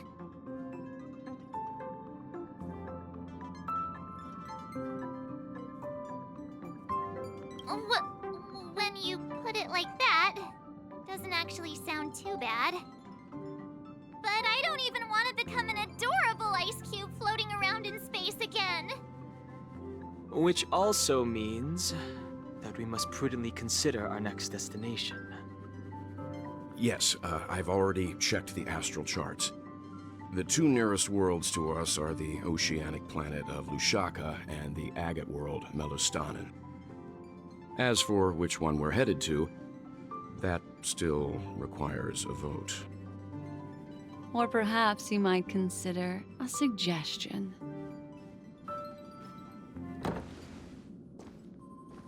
Everyone, we meet again.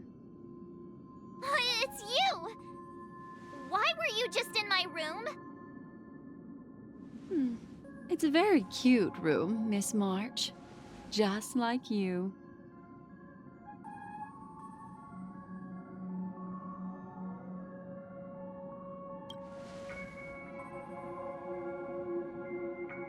Memo Keeper, let's put aside how you managed to sneak past everyone and board the Express for now. You mentioned a suggestion. I accidentally overheard how the Express obtains fuel. I just wanted to chat with everyone to see if we could work together. But now, it appears my suggestion could be the very lifeline that saves everyone. Please speak candidly.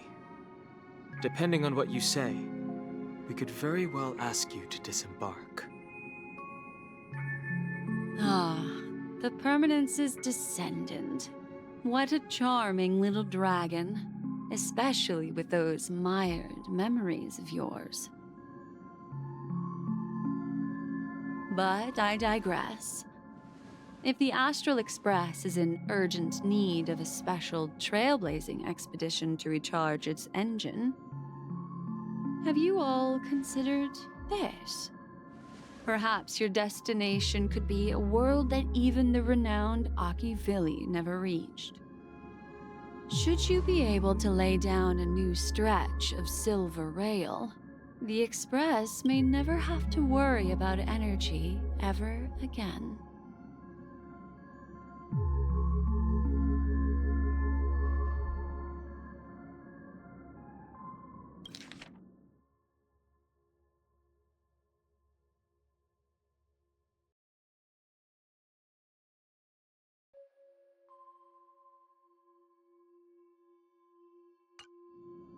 Trailblazing to a world that even Akivili has never been to? Is that possible?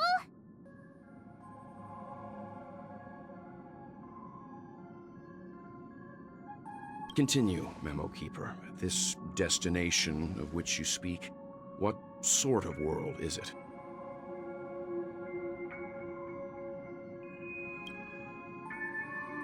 A world that many across the universe don't even know exists. A world hidden away from outside observation. Its presence only revealed by the light from the mirror of the Garden of Recollection.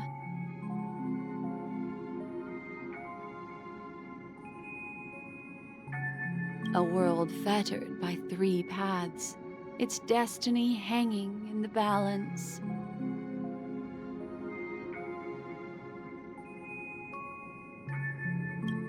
The Eternal Land, Amphorius.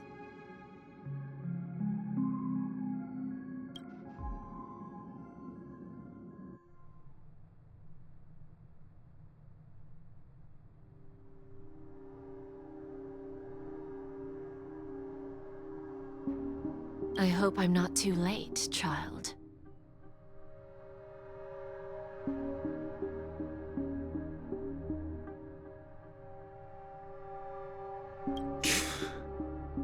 I wasn't expecting it to be you.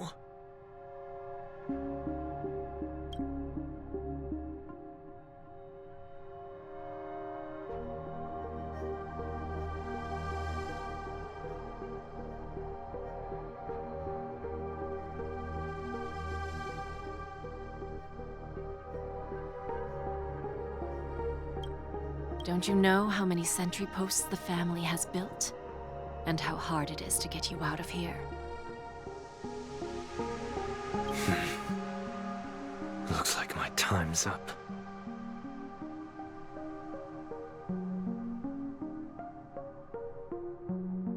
What do you mean? What time? Negotiation, interrogation, or death.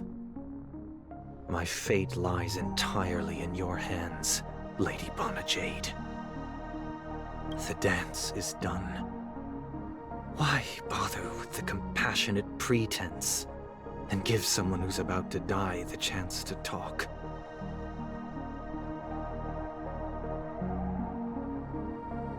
Despite your fall from grace, you still look well. I'm very glad to see that you're so full of verve.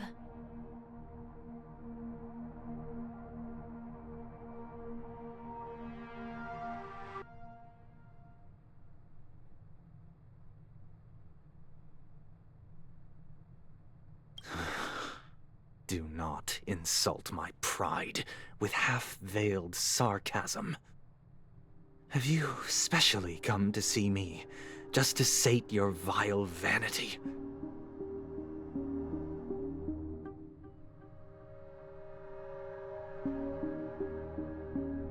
Oh, of course not. I merely came to fulfill your younger sister's wishes. To offer you a generous trade. That is, if you're willing to accept.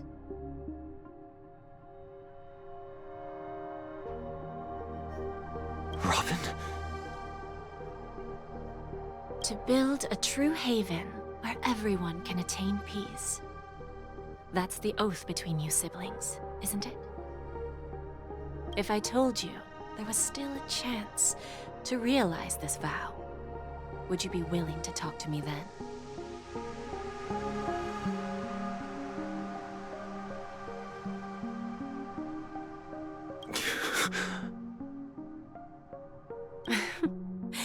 I recognize the gravity of this question, which is why you don't have to answer me right now.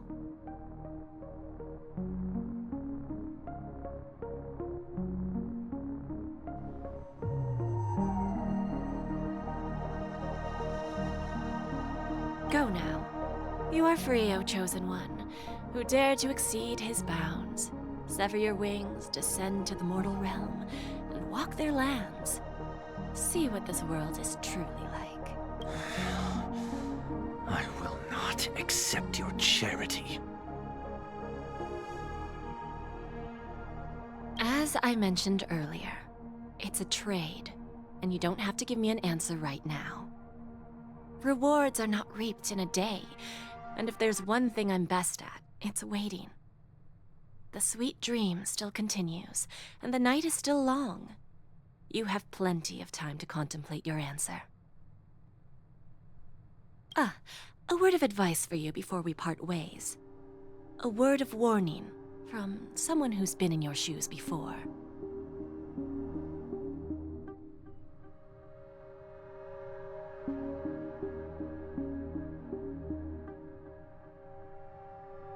Life is too short to miss out on golden opportunities.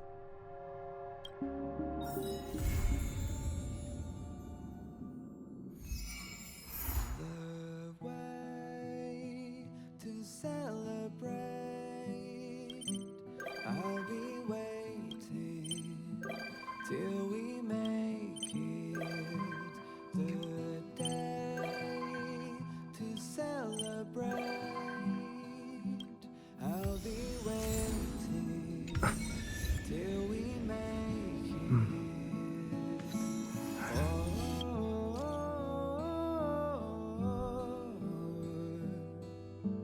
We will see. Come with me, take the journey.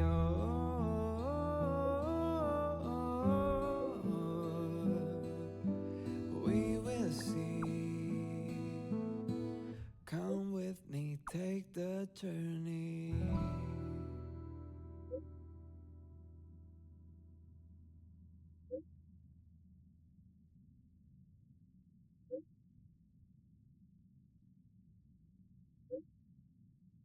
The way to celebrate, I'll be waiting till we make it the day to celebrate.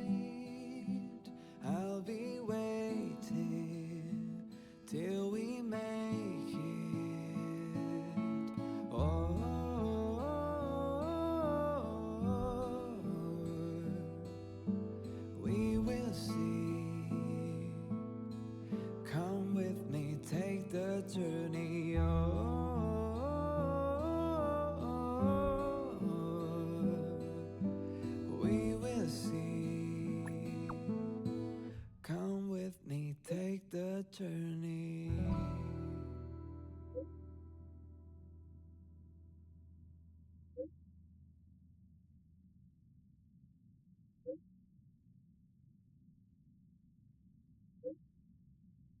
The way to celebrate, I'll be waiting till we make it. The day to celebrate, I'll be waiting till we make it. Oh,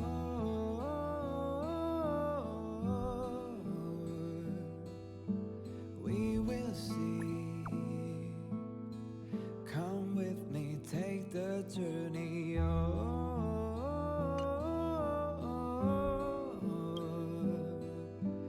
We will see. Come with me, take the journey.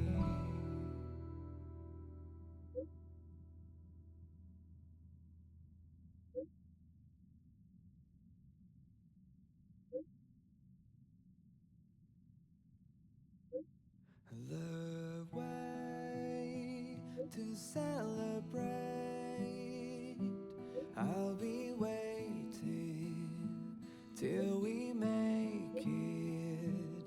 The day to celebrate, I'll be waiting till we make it. Oh,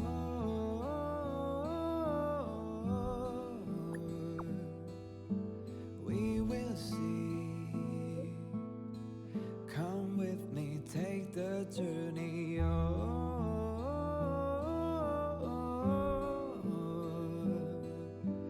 We will see. Come with me, take the journey.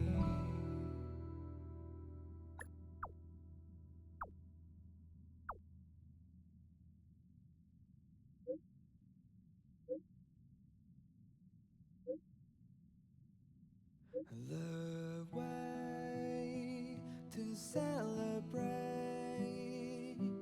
I'll be waiting till we make it. The day to celebrate,